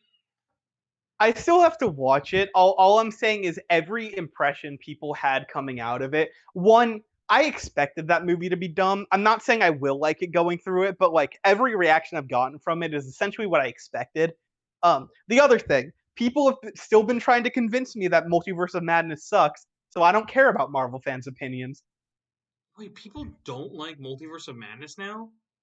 They're people haven't been talking about it as much. Like I saw Multiverse of Madness I is saw the people who were like, I don't like Sam Raimi movies, so I don't like it. And then no, because like I no. get that, but like no, dude, Multiverse of Madness is like perfectly campy. I loved Multiverse of Madness. Multiverse of Madness might be the most ride or die I've ever seen for a Marvel movie. If you don't People, laugh at spoilers, everybody, if you don't laugh at Doctor Strange possessing a dead Doctor Strange, I don't know what's wrong with oh yeah, that is simultaneously one of the most insanely campy and funny things ever, while also being such an insanely cool, like friggin' Chekhov's gun.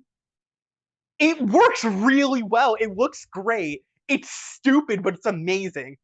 It's a fantastic way to end that movie. I'm glad everyone somehow all the Shin Megami Tensei Network fans listening in the chat all agree with us, or at least for our recent Marvel takes. Everyone loved Multiverse. Okay. Everyone is enjoying or excited for Thor. So at least that's good.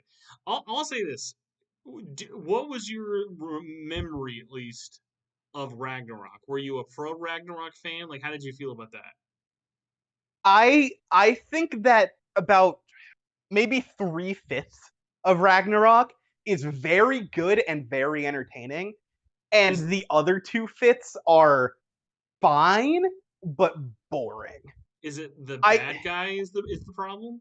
I think Hela is kind of whatever. Great Um, news. Christian Bale literally might be like top 3 best Marvel villains in the MCU after that's the this thing. movie. I He's very good. I heard early on people saying this is an awesome antagonist, and the general consensus now from those same fans, quote unquote, like I don't know, who hate it, they're like, yeah, severely underdeveloped. I'm like, I don't care. I like Christian Bale. He's in black and white. I'll see how it goes. Breaking news by Jay Arthur. If you couldn't tell everybody, we've been vamping because clearly we were waiting for this breaking news. I'm checking it now, but we might have confirmation. Persona 5 Royal has no upgrade path from PS4 to PS5, meaning you will have to buy it all over again. And I'm gonna even double down now. I bet you saves don't transfer too. Oh no. I'm con- I can assume so. Um which I thought the upgrade thing had already been confirmed, but no, like no, as in we it we wasn't happening. yeah, we hadn't. Well, it was confirmed in the sense of no one had said anything yet. Um, Let me just double check here. Yeah, no upgrade path. Everybody, prepare to dunk down $60 again this year. All right, we have a fact. I'm gonna pull up the fact and see what else comes up. With the power of low-level Japanese reading skill, I have never played Persona before. Can I enjoy Persona 5 The Royal Remastered? It is okay to play Persona 5 The Royal Remastered first. The Persona series is a complete work of each numbering work. Is it okay to play Persona 5 The Royal Remastered even if I haven't played Persona 5 before? Persona 5 The Royal Remastered is the latest version with many additional elements added to Persona 5. It is a content of both which who have not played Persona 5 and those who have can enjoy equal parts. What is the Glad to difference? hear it. What is the difference between Persona 5 and Persona 5 The Royal Remastered? The main difference are the following two works. My Let's just put this in there. There are only two things they think make them different. The third semester, which I do love they like don't say has to be unlocked. I constantly always find that funny. And number two, new event scenes, animations, background music to the game, as well as oh, here we go. Shout out to My Palace. Get that tycoon Woo! love somewhere. Another I question: If I have purchased Persona 4, sorry, if I have purchased the Persona 5 Royal on PlayStation 4, can I upgrade to the PlayStation 5 version of Persona 5 Royal Remastered? We are sorry, but there are no products for purchasers of Persona 5 on PlayStation 4. We would appreciate it if you could. This is gonna end up being like, we'd really appreciate please. it if you could buy it again. Like, we know we could give it to you or give you like a $10 upgrade, we can like I love they're saying sorry like they can't. Like Sony won't let them. Like guys, you know what they're doing right I now?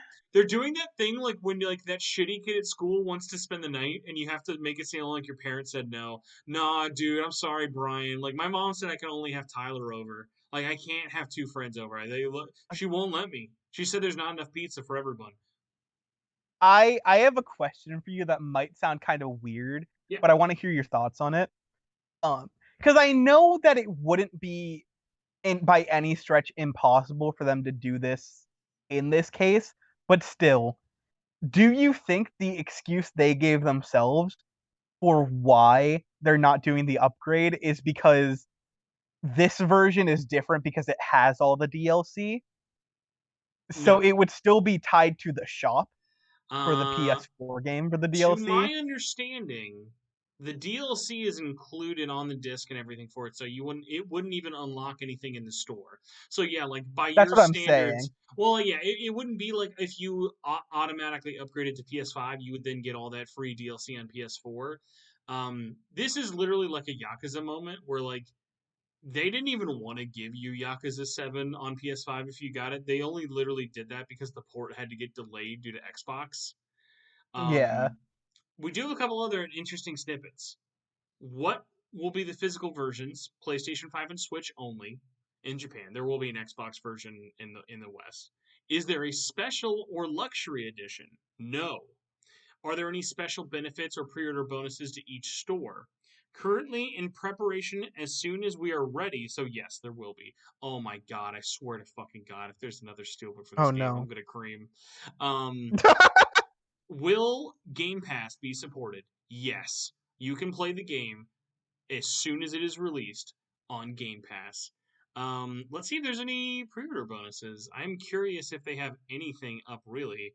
They had a couple things before, but I don't think they've actually announced what anything has. No, we just have who will be putting the game on there, but right now there are no pre-order bonuses announced. But Jay Arthur, thanks for the news. Ozzy, you want to react? Are you excited, surprised, sad?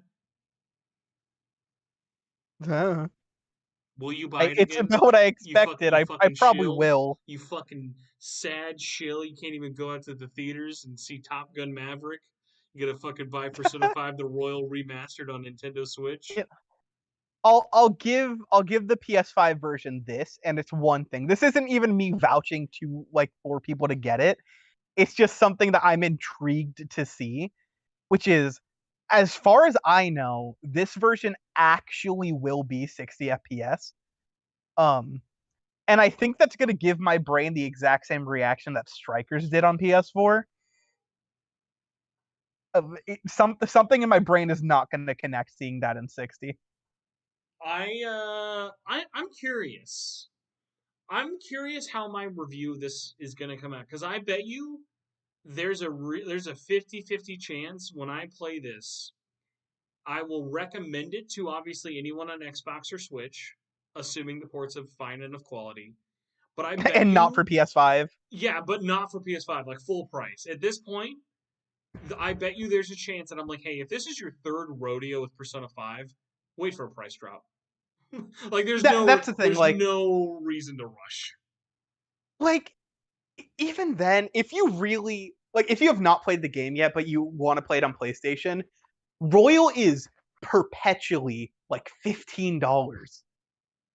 Just get that. Even the DLC is on sale generally. If you really want the DLC, Don't fucking tell people to buy the DLC. I'm not saying to get the DLC. Worth buying in Persona 5 I Royal. I agree. I agree. All I'm okay. I find the DLC personas fun. I find them fun. That's it. Because I think with the persona traits in Royal, it does make them feel more distinct than they did in just regular P5. With that said, though, you don't need them. But if your reasoning is like, well, it's gonna have the DLC included, it's like, if you really want the DLC, it's half off all the time. Just get it that way. I don't. Or you can just pay $15 for the main game. You don't need it. The I'm pretty sure I only said this like right around when the game came out. I personally think the Narukami and the P3 protagonists, the fights for them are a ripoff.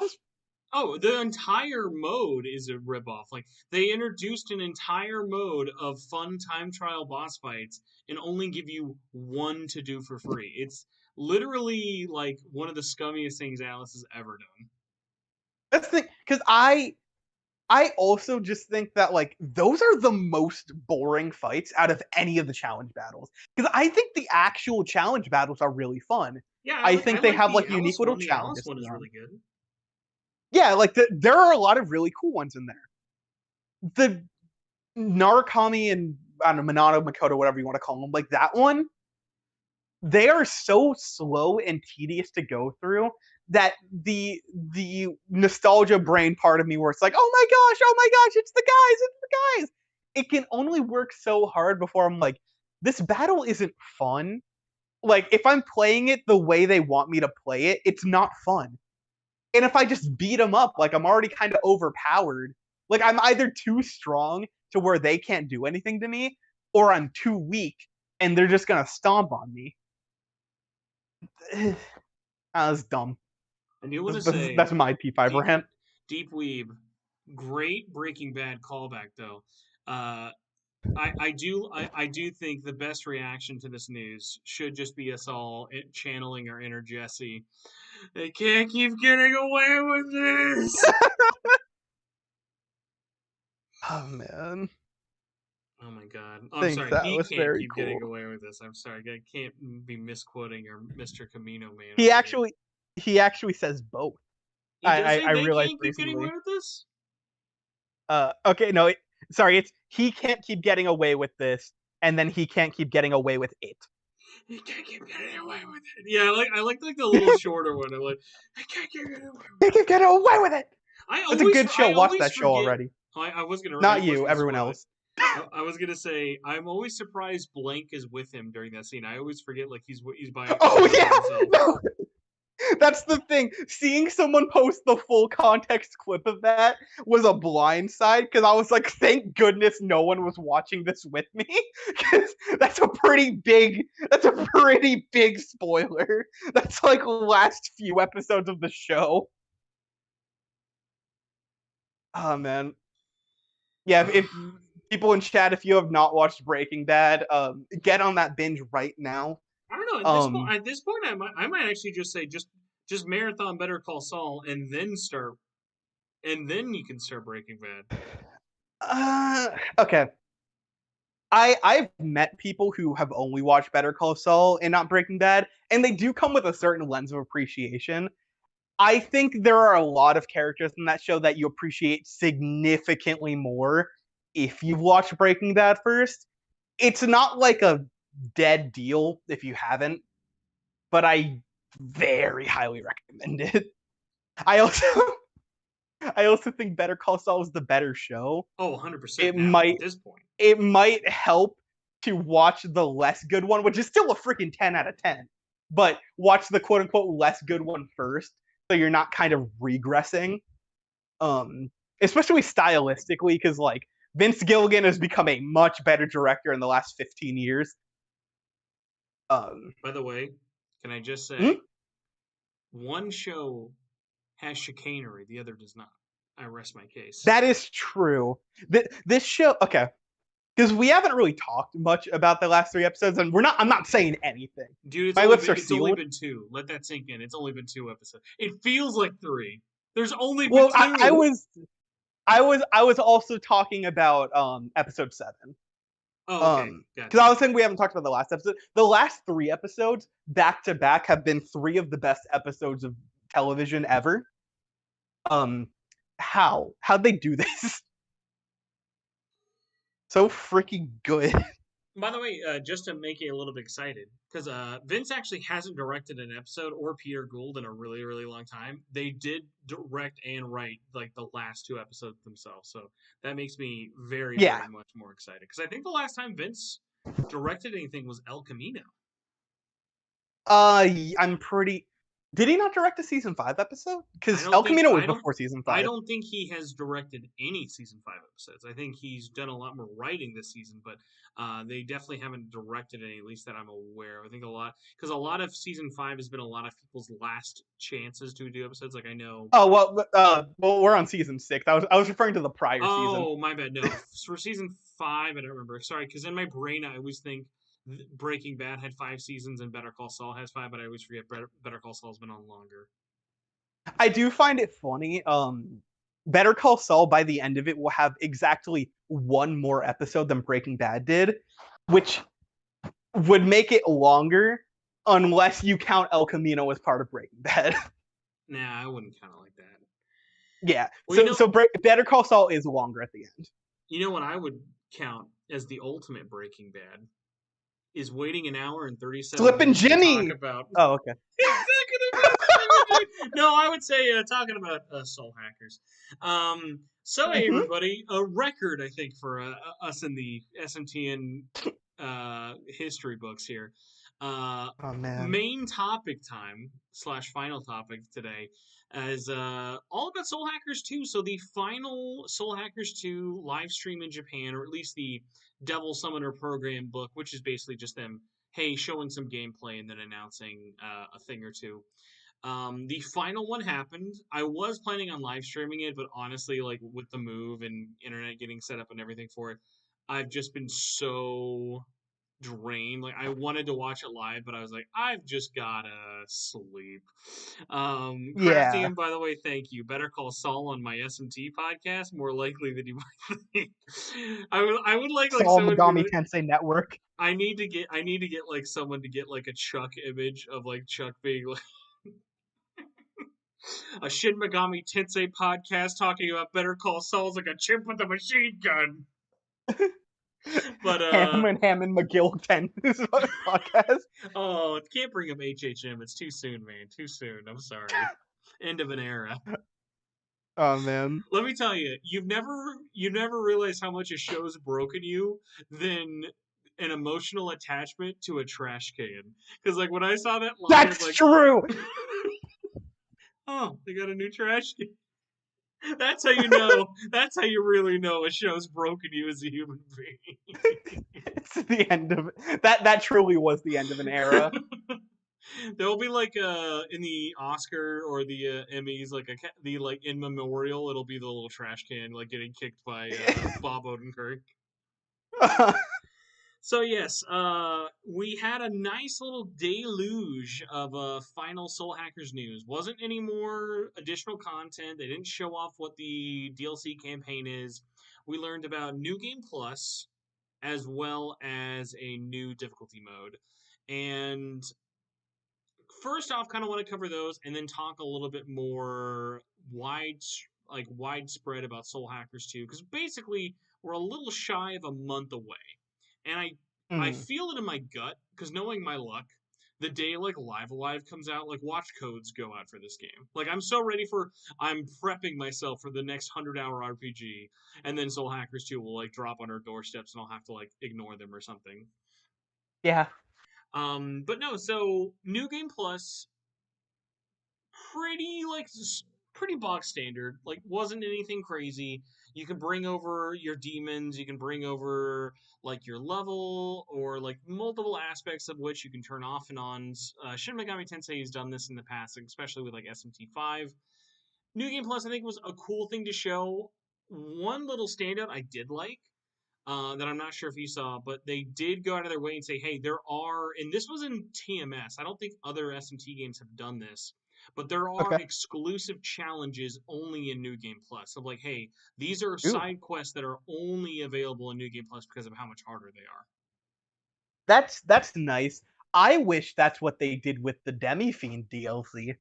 Yeah, but I mean that would involve not making money from it. So you know you gotta take the good to take the bad. I can't keep getting away.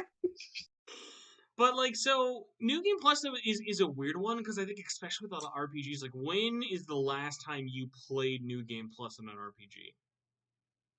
I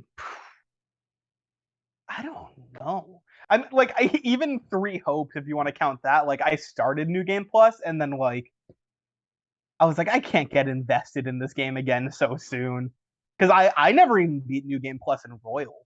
Like as weird as that sounds. I have not even touched New Game Plus on any Persona 5 version. Well, original P5 I played like I think 3 full times.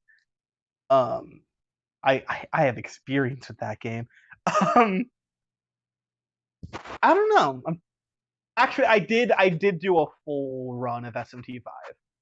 I did a little speed run with that. Mm-hmm. Yeah, that's about it. So for you, like, is there something that you think would maybe make you more interested in checking out New Game Plus? Like for me, it's mostly just think of like I just want to kind of move on to the next new thing with New Game Plus. Mm-hmm. And like for you, like is there like anything they could really do with it of like that might interest you more in terms of adding things in? I mean, giving it new missions and like challenges, I think would be a big help. I think because SMT5 did get me like pretty hard in like a second run. It's just, I got like one of the main 3 endings and then the quote unquote true ending. And then after that, I was gonna do another run, and I was like, well, the other endings are very close to the ending I got, which was chaos. So like, wouldn't have been too different. So like, if if Soul Hackers 2 does have multiple endings or something like that, or just anything like that that actually does change more dramatically, I probably would play through it if I enjoyed it enough again.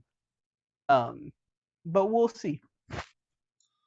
The other one that we learned about was a weird one of like I'm excited because I've been telling them to do this for a long time, but I'm also a little bit like, eh. We learned that there will be a very hard difficulty mode. just called Very Hard. So the game will have easy, normal, hard, and then Very Hard will be available day one as free DLC. So Very Hard, which is already kind of funny because like the game on normal I have heard is very challenging, similar to like playing SMT5. Okay. I'm curious how balanced this is going to be. But my only weird little instant like complaint I have with it, and they kind of is with Nocturne and SMT5, but it was only like a here's a super easy mode with safety. So like for me though, like my kind of thing was like, why isn't this just available? Like, if you don't want to play very hard, it not being there on the menu is not hurting you at all. Whereas, like, if you don't want to play on easy, I can understand not downloading the super easy anyone can beat it mode. I was curious, like, how did you feel about it being day one DLC and not just like being something that was there on like the launch code? I fundamentally don't understand why they keep doing that, because they did that with original P5, because Merciless was a DLC for it. They did that with Nocturne, because that was merciful. I don't I don't understand why they keep doing it. It doesn't make any. Is it just to save like a tiny bit of disk size? Is that even an issue anymore? It's not that. It's really a weird thing because it's all on the disc actually. It's just not accessible. Like all the DLC and the Yeah, demons, you're basically just downloading an unlock key. but Um why? it is strange. Like if they explained it, I would almost be like more interested like cuz like there's reasons, but they're not good ones. So Okay, it because like I understand for certain games, like if it's like, download the Japanese voices or whatever, which usually that stuff one isn't on the disc. 100%, yeah. Like if that's not on there, like hey, if I can save myself a gig or whatever, yeah, that's fine. Something that like I'm never going to play this with the Japanese dub, and even if I am, like very little, like I don't mind having to download that separately to save some space and stuff for it. Yeah, but if it's like a switch that just changes the damage input or whatever, like that, why? Just have it there. Am I just gonna be like, yeah, I really feel like playing very hard, and then I start the game up and I start kicking myself in the shin? It's like, it's too rough, but I'm too lazy to switch it off. I'll say this because this is another weird one of like with safety in Nocturne HD and 5, like legitimately game breakingly easy. Like Yes. you're playing a different game at that level of like challenge or lack thereof. Did five did five have a Yeah. safety Yeah, difficulty? 5 had Okay. safety because remember that was one of the things we made fun of. One of the first questionnaires was, "Will you bring back the free day one DLC to make it Oh baby mode?" yeah. And we're like, "Oh, thank God!" That was the real burning question. So at least this game doesn't offer that, like of like the day one DLC. Like I'm glad they're offering like a new challenge. It's almost one of those like you're damned if you do for doing it day one. Because like honestly, I feel like if they just like waited a month or two and then released Very Hard, they had a higher chance of people coming back to the game and maybe trying it on New Game Plus. Because like, Or just include it in the game. well, obviously, yeah, include. But like, I'm saying like, if you were going to take it out of the game, hold on to Yeah. it to then maybe get people to finally check out New Game Plus. Because like, the way it is right now, most people are not going to start on very hard. I will be playing on normal because I'm a normal human Yeah. being. No, you're not. That's true. That's true. But like the whole thing is just so weird of just like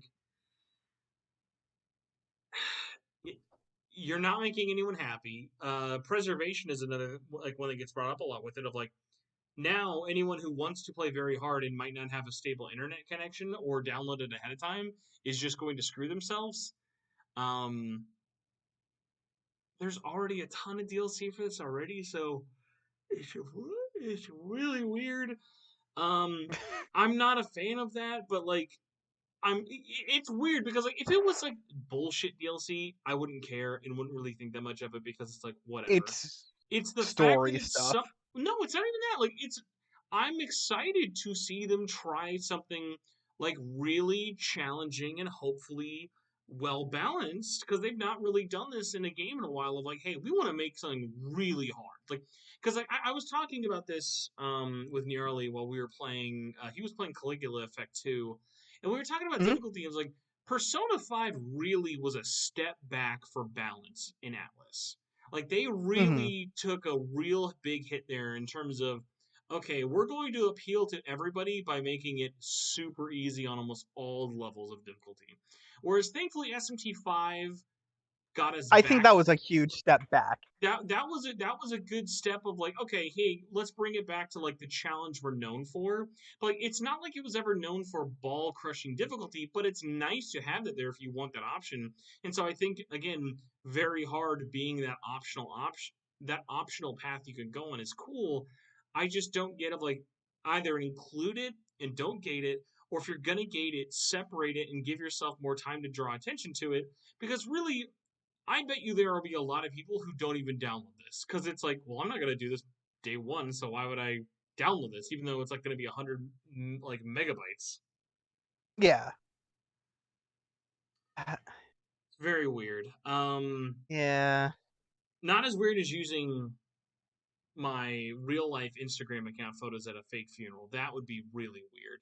But that Don't even elaborate on that one. I do want to say this though, because you and I haven't checked on this for a while. Japan is now winding down the marketing machine in terms of constant new information. They still have their daily trailers of usually learning about shops or demons or different things like that. But this was their final. Jesus, by the way, sorry everybody. We're like almost at 2 hours, and it's been a long move. We'll Uh, get you your rest, man. I'm gonna pass out really hard after this. Remember when I like lied to your face and be like, oh, I might do one last round. I might vacuum my fucking house at 10 o'clock at night. Um, I think that this game's at a really interesting turning point. That what they do over this next month is really gonna kind of be their like, because as I've been saying, I've said this many other times before, but I haven't really talked about it with you. I think they're still fine as long as they wait until after, like, give Xenoblade its show. Once August strikes, I want them to really put on the marketing like gas. Like I think what they've been doing Yeah. the last couple of months is fine. Japan definitely has had way too much information, but not enough to spoil the game. Like I still don't feel like I've been spoiled on the story. I think if we got a demo, I think that would go a really long way. We know they made a Japanese demo. We know they made a American demo for Summer Game Fest. Those have just not been made available to the public. I think there's still so many opportunities for this game to soar because really its only competition is one other AAA game in August. Like, do you even know which game also comes out relatively near it? No. Saints Row. So the new Saints Row reboot, and that's something Mm. super different. Like that's very That much is, like, yeah, that's a whole other ballpark. That is another Doom versus Animal Crossing situation. oh my god, I would love it if they were self-aware enough to like market together, like make Ringo in the Saints Row character creator. That would be like so fucking awesome. Beautiful. But yeah, like so Um, for you, then I wonder like where are you at right now, hype wise, and what are you feeling like Soul Hackers 2? Are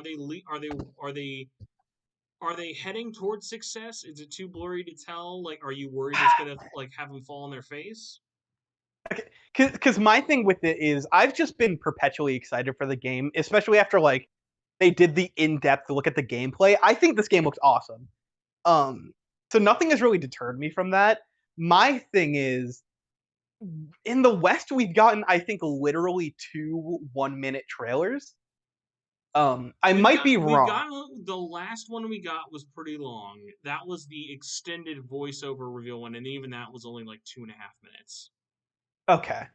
Um, but even that, like the official Western announcement, I think was the Xbox show. No, that Maybe was Summer Game Fest. Summer Games Fest. That's what. Yeah. Um, but yeah, like otherwise with that, they have not been pushing it as much as they should. But I'll say this much: SMT5 in the month before its release had a very like probably one of the most effective marketing pushes I've ever seen for an Atlas game. I think they could pull it off. I just wonder how well they will if they actually push it. Because SMT5 still did have one, Nintendo backing it, and two, it was like a much bigger pre-established name, relatively speaking, and like, it was there at the Nintendo, like the Switch reveal, or not the reveal, but the whole presentation. It had been in multiple directs. Soul Hackers, they will have to push that game to get it through the door, which I think they are capable of. They just have to do it. I don't know. I don't want to hurt your feelings here, but I do Mm-hmm. need to correct you on something. Okay. I said it was at Summer Game Fest, and you said, Spencer, it was at Summer Games Fest. So right now, I would like for all of you, if you're on a computer or mobile device, go to your browser. This is a safe site, so don't worry. Go to Mm-hmm. Summer Games, plural, fest.com, F-E-S-T. And I want you to tell me what you see at Oh no! summergamesfest.com. What have I done?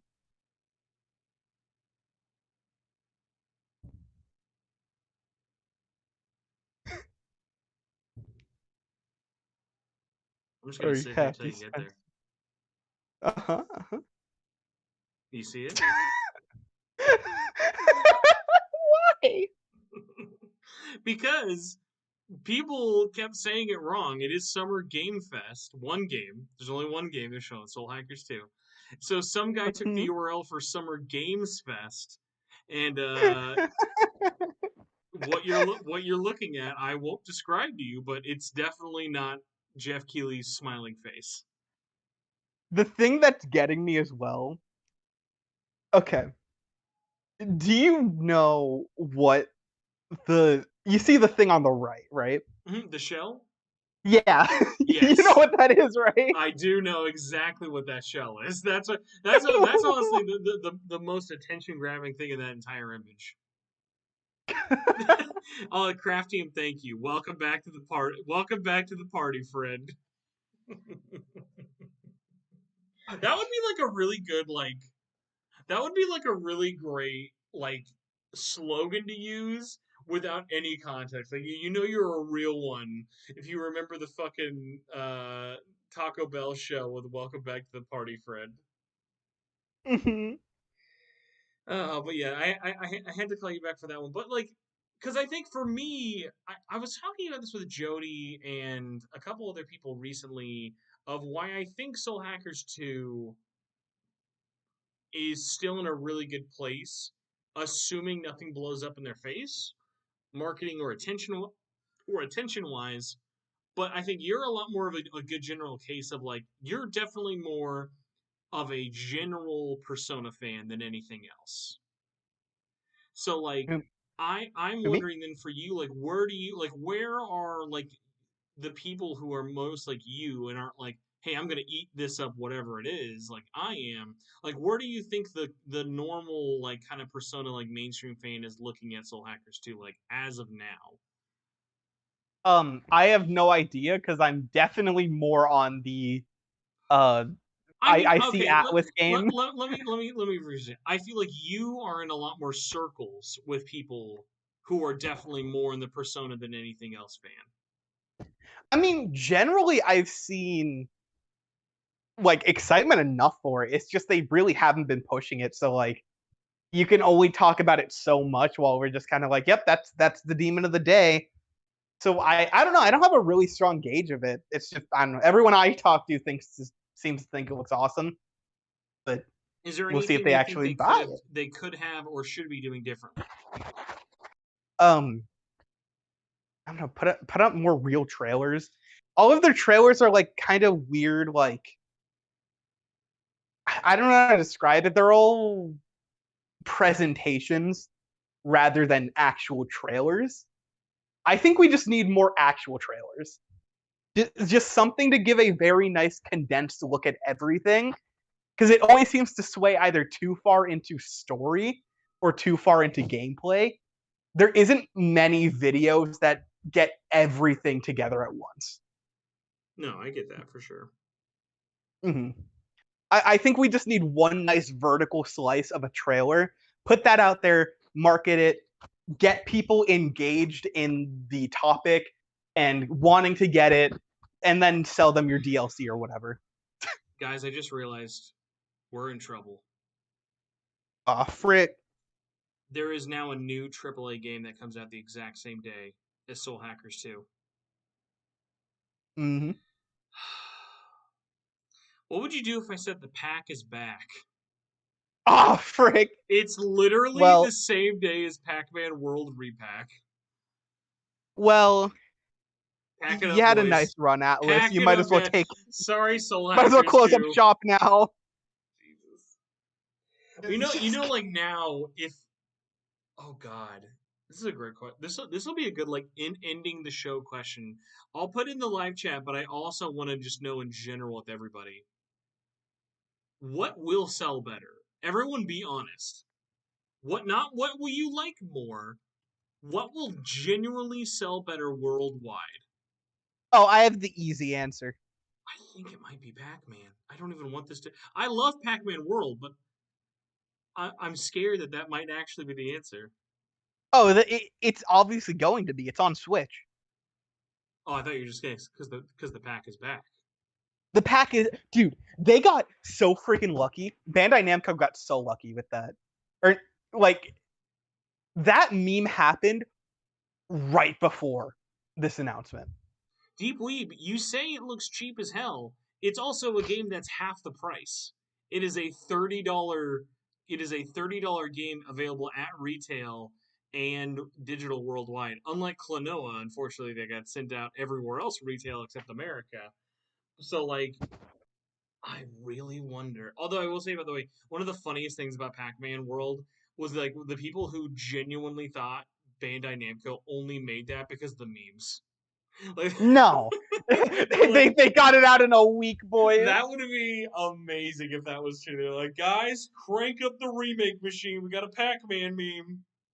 That's the thing. Like they got off the luckiest I've ever seen because literally even the official like accounts, like the moment it released, they were just like the pack is back, just tweeting that out. I'm like, you cheeky little evil dudes, how?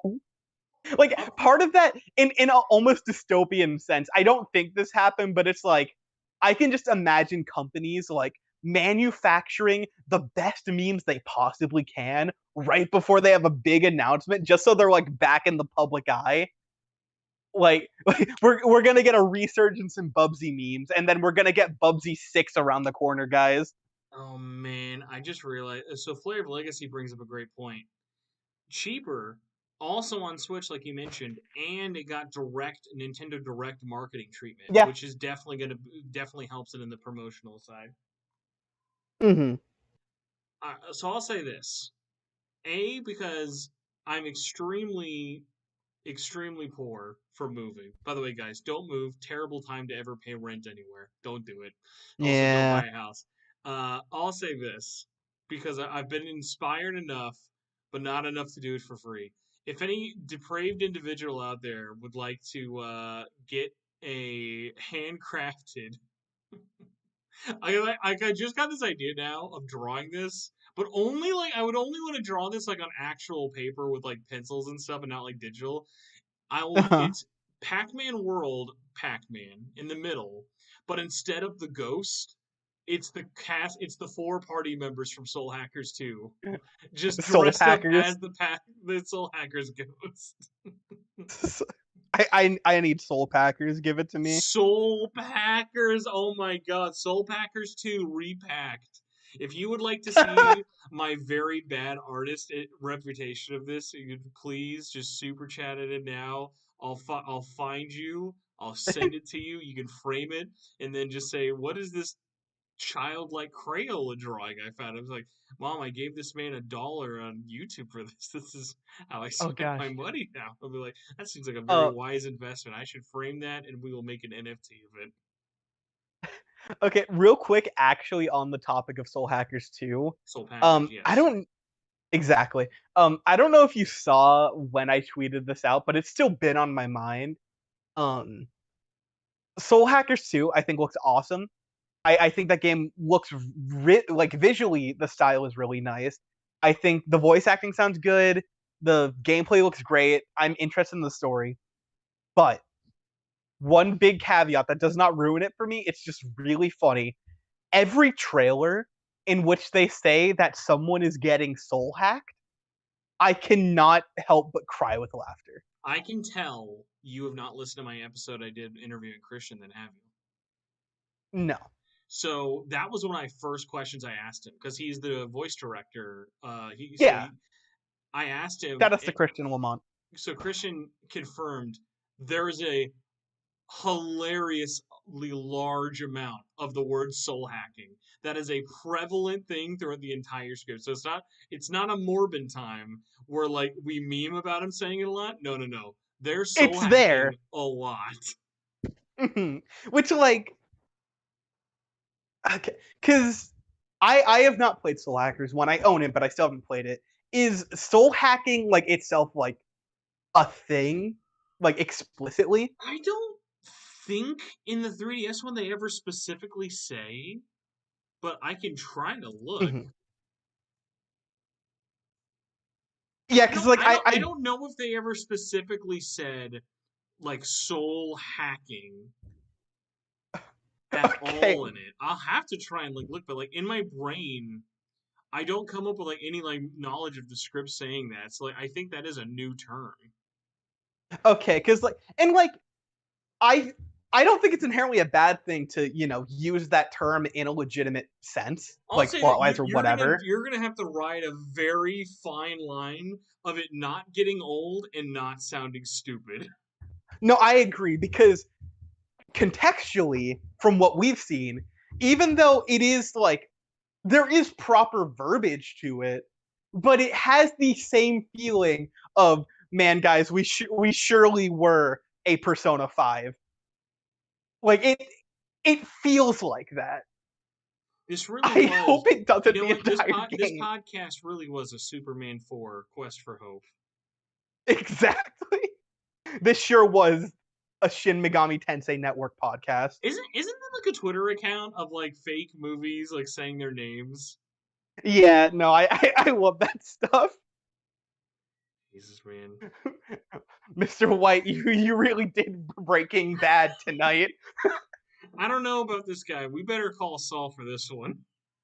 Even that one, weirdly enough, feels more natural than Soul Hack. This sure was a tough case, but I'm glad our revelations were correct and the persona was all with us all along.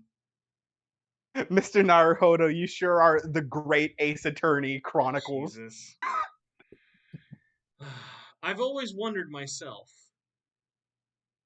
which doctor? Who am I? No, that one they just name drop the show like way too often anyhow. That is true. They're a little too self-aware for that one. I'm trying to think of like another. Oh, maybe like I would like love like I don't know if God of War has done this. I hope there's not a moment of Kratos saying, "I am the God of War." Like I hope there probably is. But, like there's a few that like I really hope there aren't out there of like really dumb ones. And just like imagine if the Spider-Man Tom Holland trilogy had them saying their subtitle. Geez, Mary Jane, I just don't see. I just can't see. I guess, no, it'd be like, geez, Mary Jane, I guess there really is no way home. So true. Okay, because obviously, like you mentioned earlier, playing Infamous 1, but like I assume it goes without saying you played through the evil ending of Infamous. Yes. Infamous 2. Mm-hmm. Or at least seen it. Yes, I've played, platinumed, and done all of the Infamouses. Okay, awesome.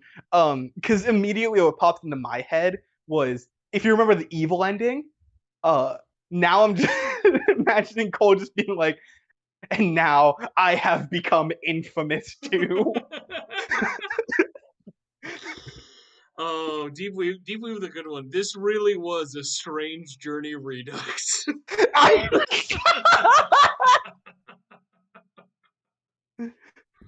No, yeah, Strange Journey is like my favorite. I forgot about that one. This truly was a strange journey.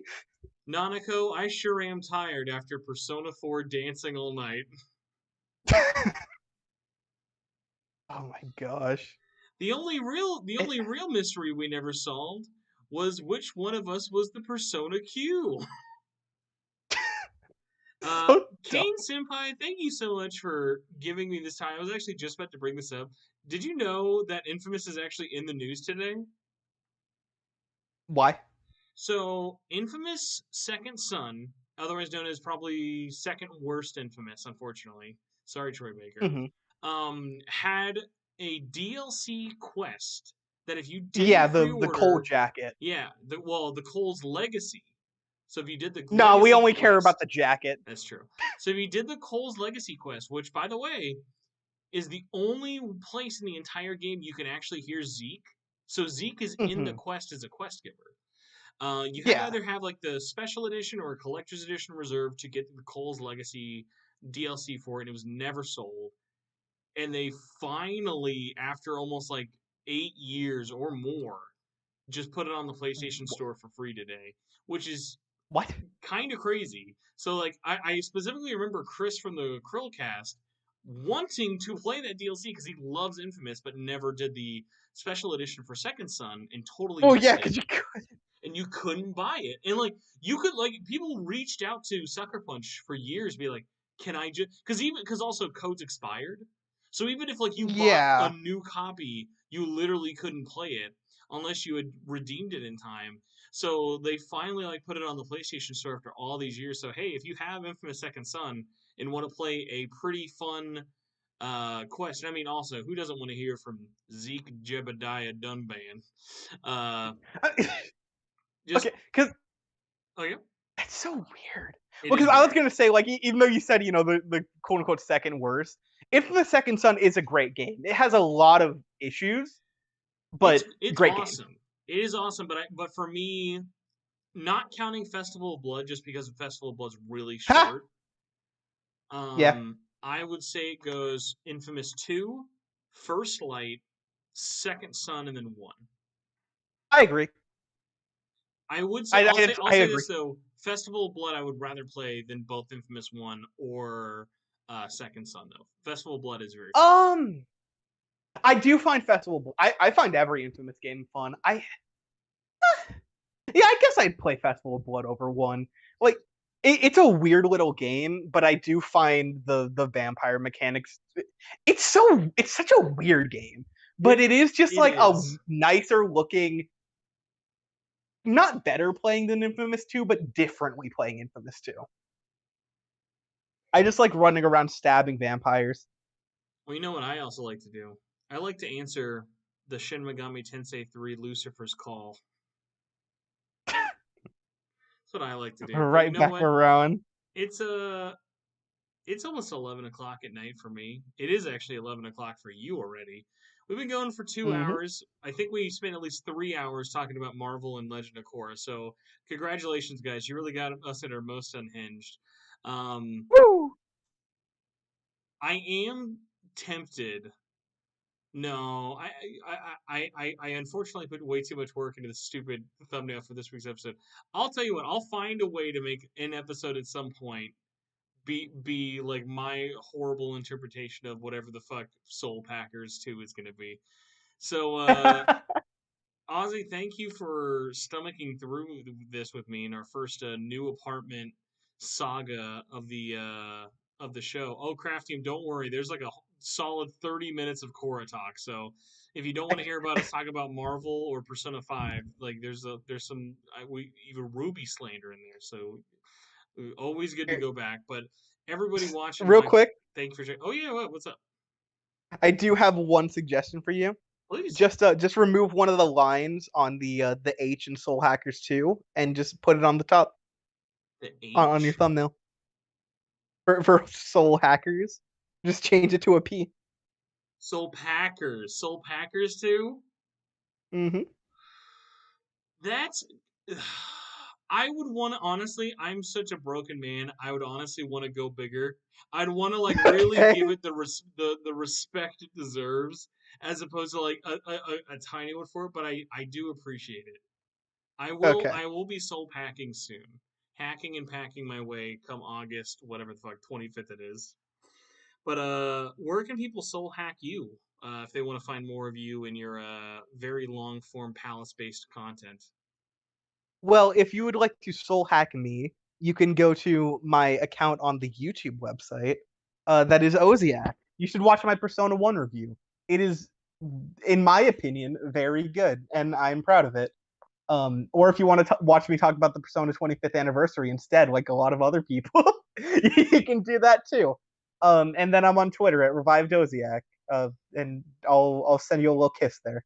Have you I'm trying to think. Have you decided how you're going to cover Soul Hackers too? I'm curious. Like, are you planning on like whenever you get it, dropping it, do a review, wait and see? Not sure yet. I'll probably do a review. Um, we will see. It depends the level of energy I have and the free time I have whenever it's done, because that also is that should be creeping up right on around when college starts back up for me. So it could go either way. I just realized something really weird. I'm going to look this up before I ask you. Hmm. I, hold on. It's either going to show me or it's not. I'm really trying to think. Did you review Shin Megami Tensei 5? You did. Yeah, you You were did. in that video. No. 5. I was in 3. No, you were not in 5. Sorry, I had you cameo in that video Classic at the Spencer. very start. I was thinking, oh You yeah, were because not vocally there, but I used the same Atlas I logo. forgot too, because I remember we were talking because we had somewhat kind of similar sounding titles for it. So that does make sense. Yeah. But yes, so I will link the Persona video in there for you, so you don't have to worry too hard about that. But everybody, once again, thanks for watching live. Sorry this was another one that was a day late. I always do try to make those Tuesday things happen, but honestly, we were going to do this last night, and as soon as I knew you weren't doing it, I immediately took that as a chance to just pass the fuck out and go to bed. I So don't blame you. I was low key kind of glad to not do it last night, even though I do love doing the show. But everybody Hmm. watching live, thank you so much for watching live. If you are watching this after the fact, I hope you enjoyed this episode, even though it was very off the rails, as is tradition. If you would like to help Hmm. keep this show going, even though it is off the rails, you can help support the show by going to patreon.com/SMTN, where you can donate a dollar a month to be an SMTN fan, get the show early, exclusive giveaways, stuff like that, or be a $5 and up executive producer and get your name read at the end of each episode, just like Jagingus did, Budweiser Tall Cans, Carlos Hernandez, Contraband, Cross Rinrin, K Horse, Patrick Dissart, Philip Meyer, C Show, Solaire, Stuart Edward Bateman, Cameron Sharp, and everyone else who supports us. Thank you so much for supporting us. Really helps out with paying the bills, paying the fees, getting all that stuff up there for you all to listen to on all your stuff. Because I'm just saying, if if I can't afford the hosting fees, I'm gonna have to go back to start posting on Pornhub because that's free. And you do Of not course, like of course. if you thought the comments on YouTube get bad, you've not seen the SMTN episodes on Pornhub. That gets really wild. So thanks for keeping us legit. Also, thanks everyone for voting. The results were unfortunately Pac-Man. The Pac is back. He won with 77% of the vote. But we will be back next week. I'm not sure what we'll be talking about, but I am sure it will be a lot more by the cuff focused topic. I'm sure I've got a couple of things in the wash, but I've got some focus videos coming up soon. But forget my videos because really we gotta show some Persona 1 love to Mr. Oziach over here. So thank you. Appreciate it. Thank you for coming. Thank you for listening, everybody. We're going to say goodbye. We're going to edit this puppy, and we will all see you later or next week. Have a good rest of your day or night. Goodbye, everybody. Goodbye. We did it. Only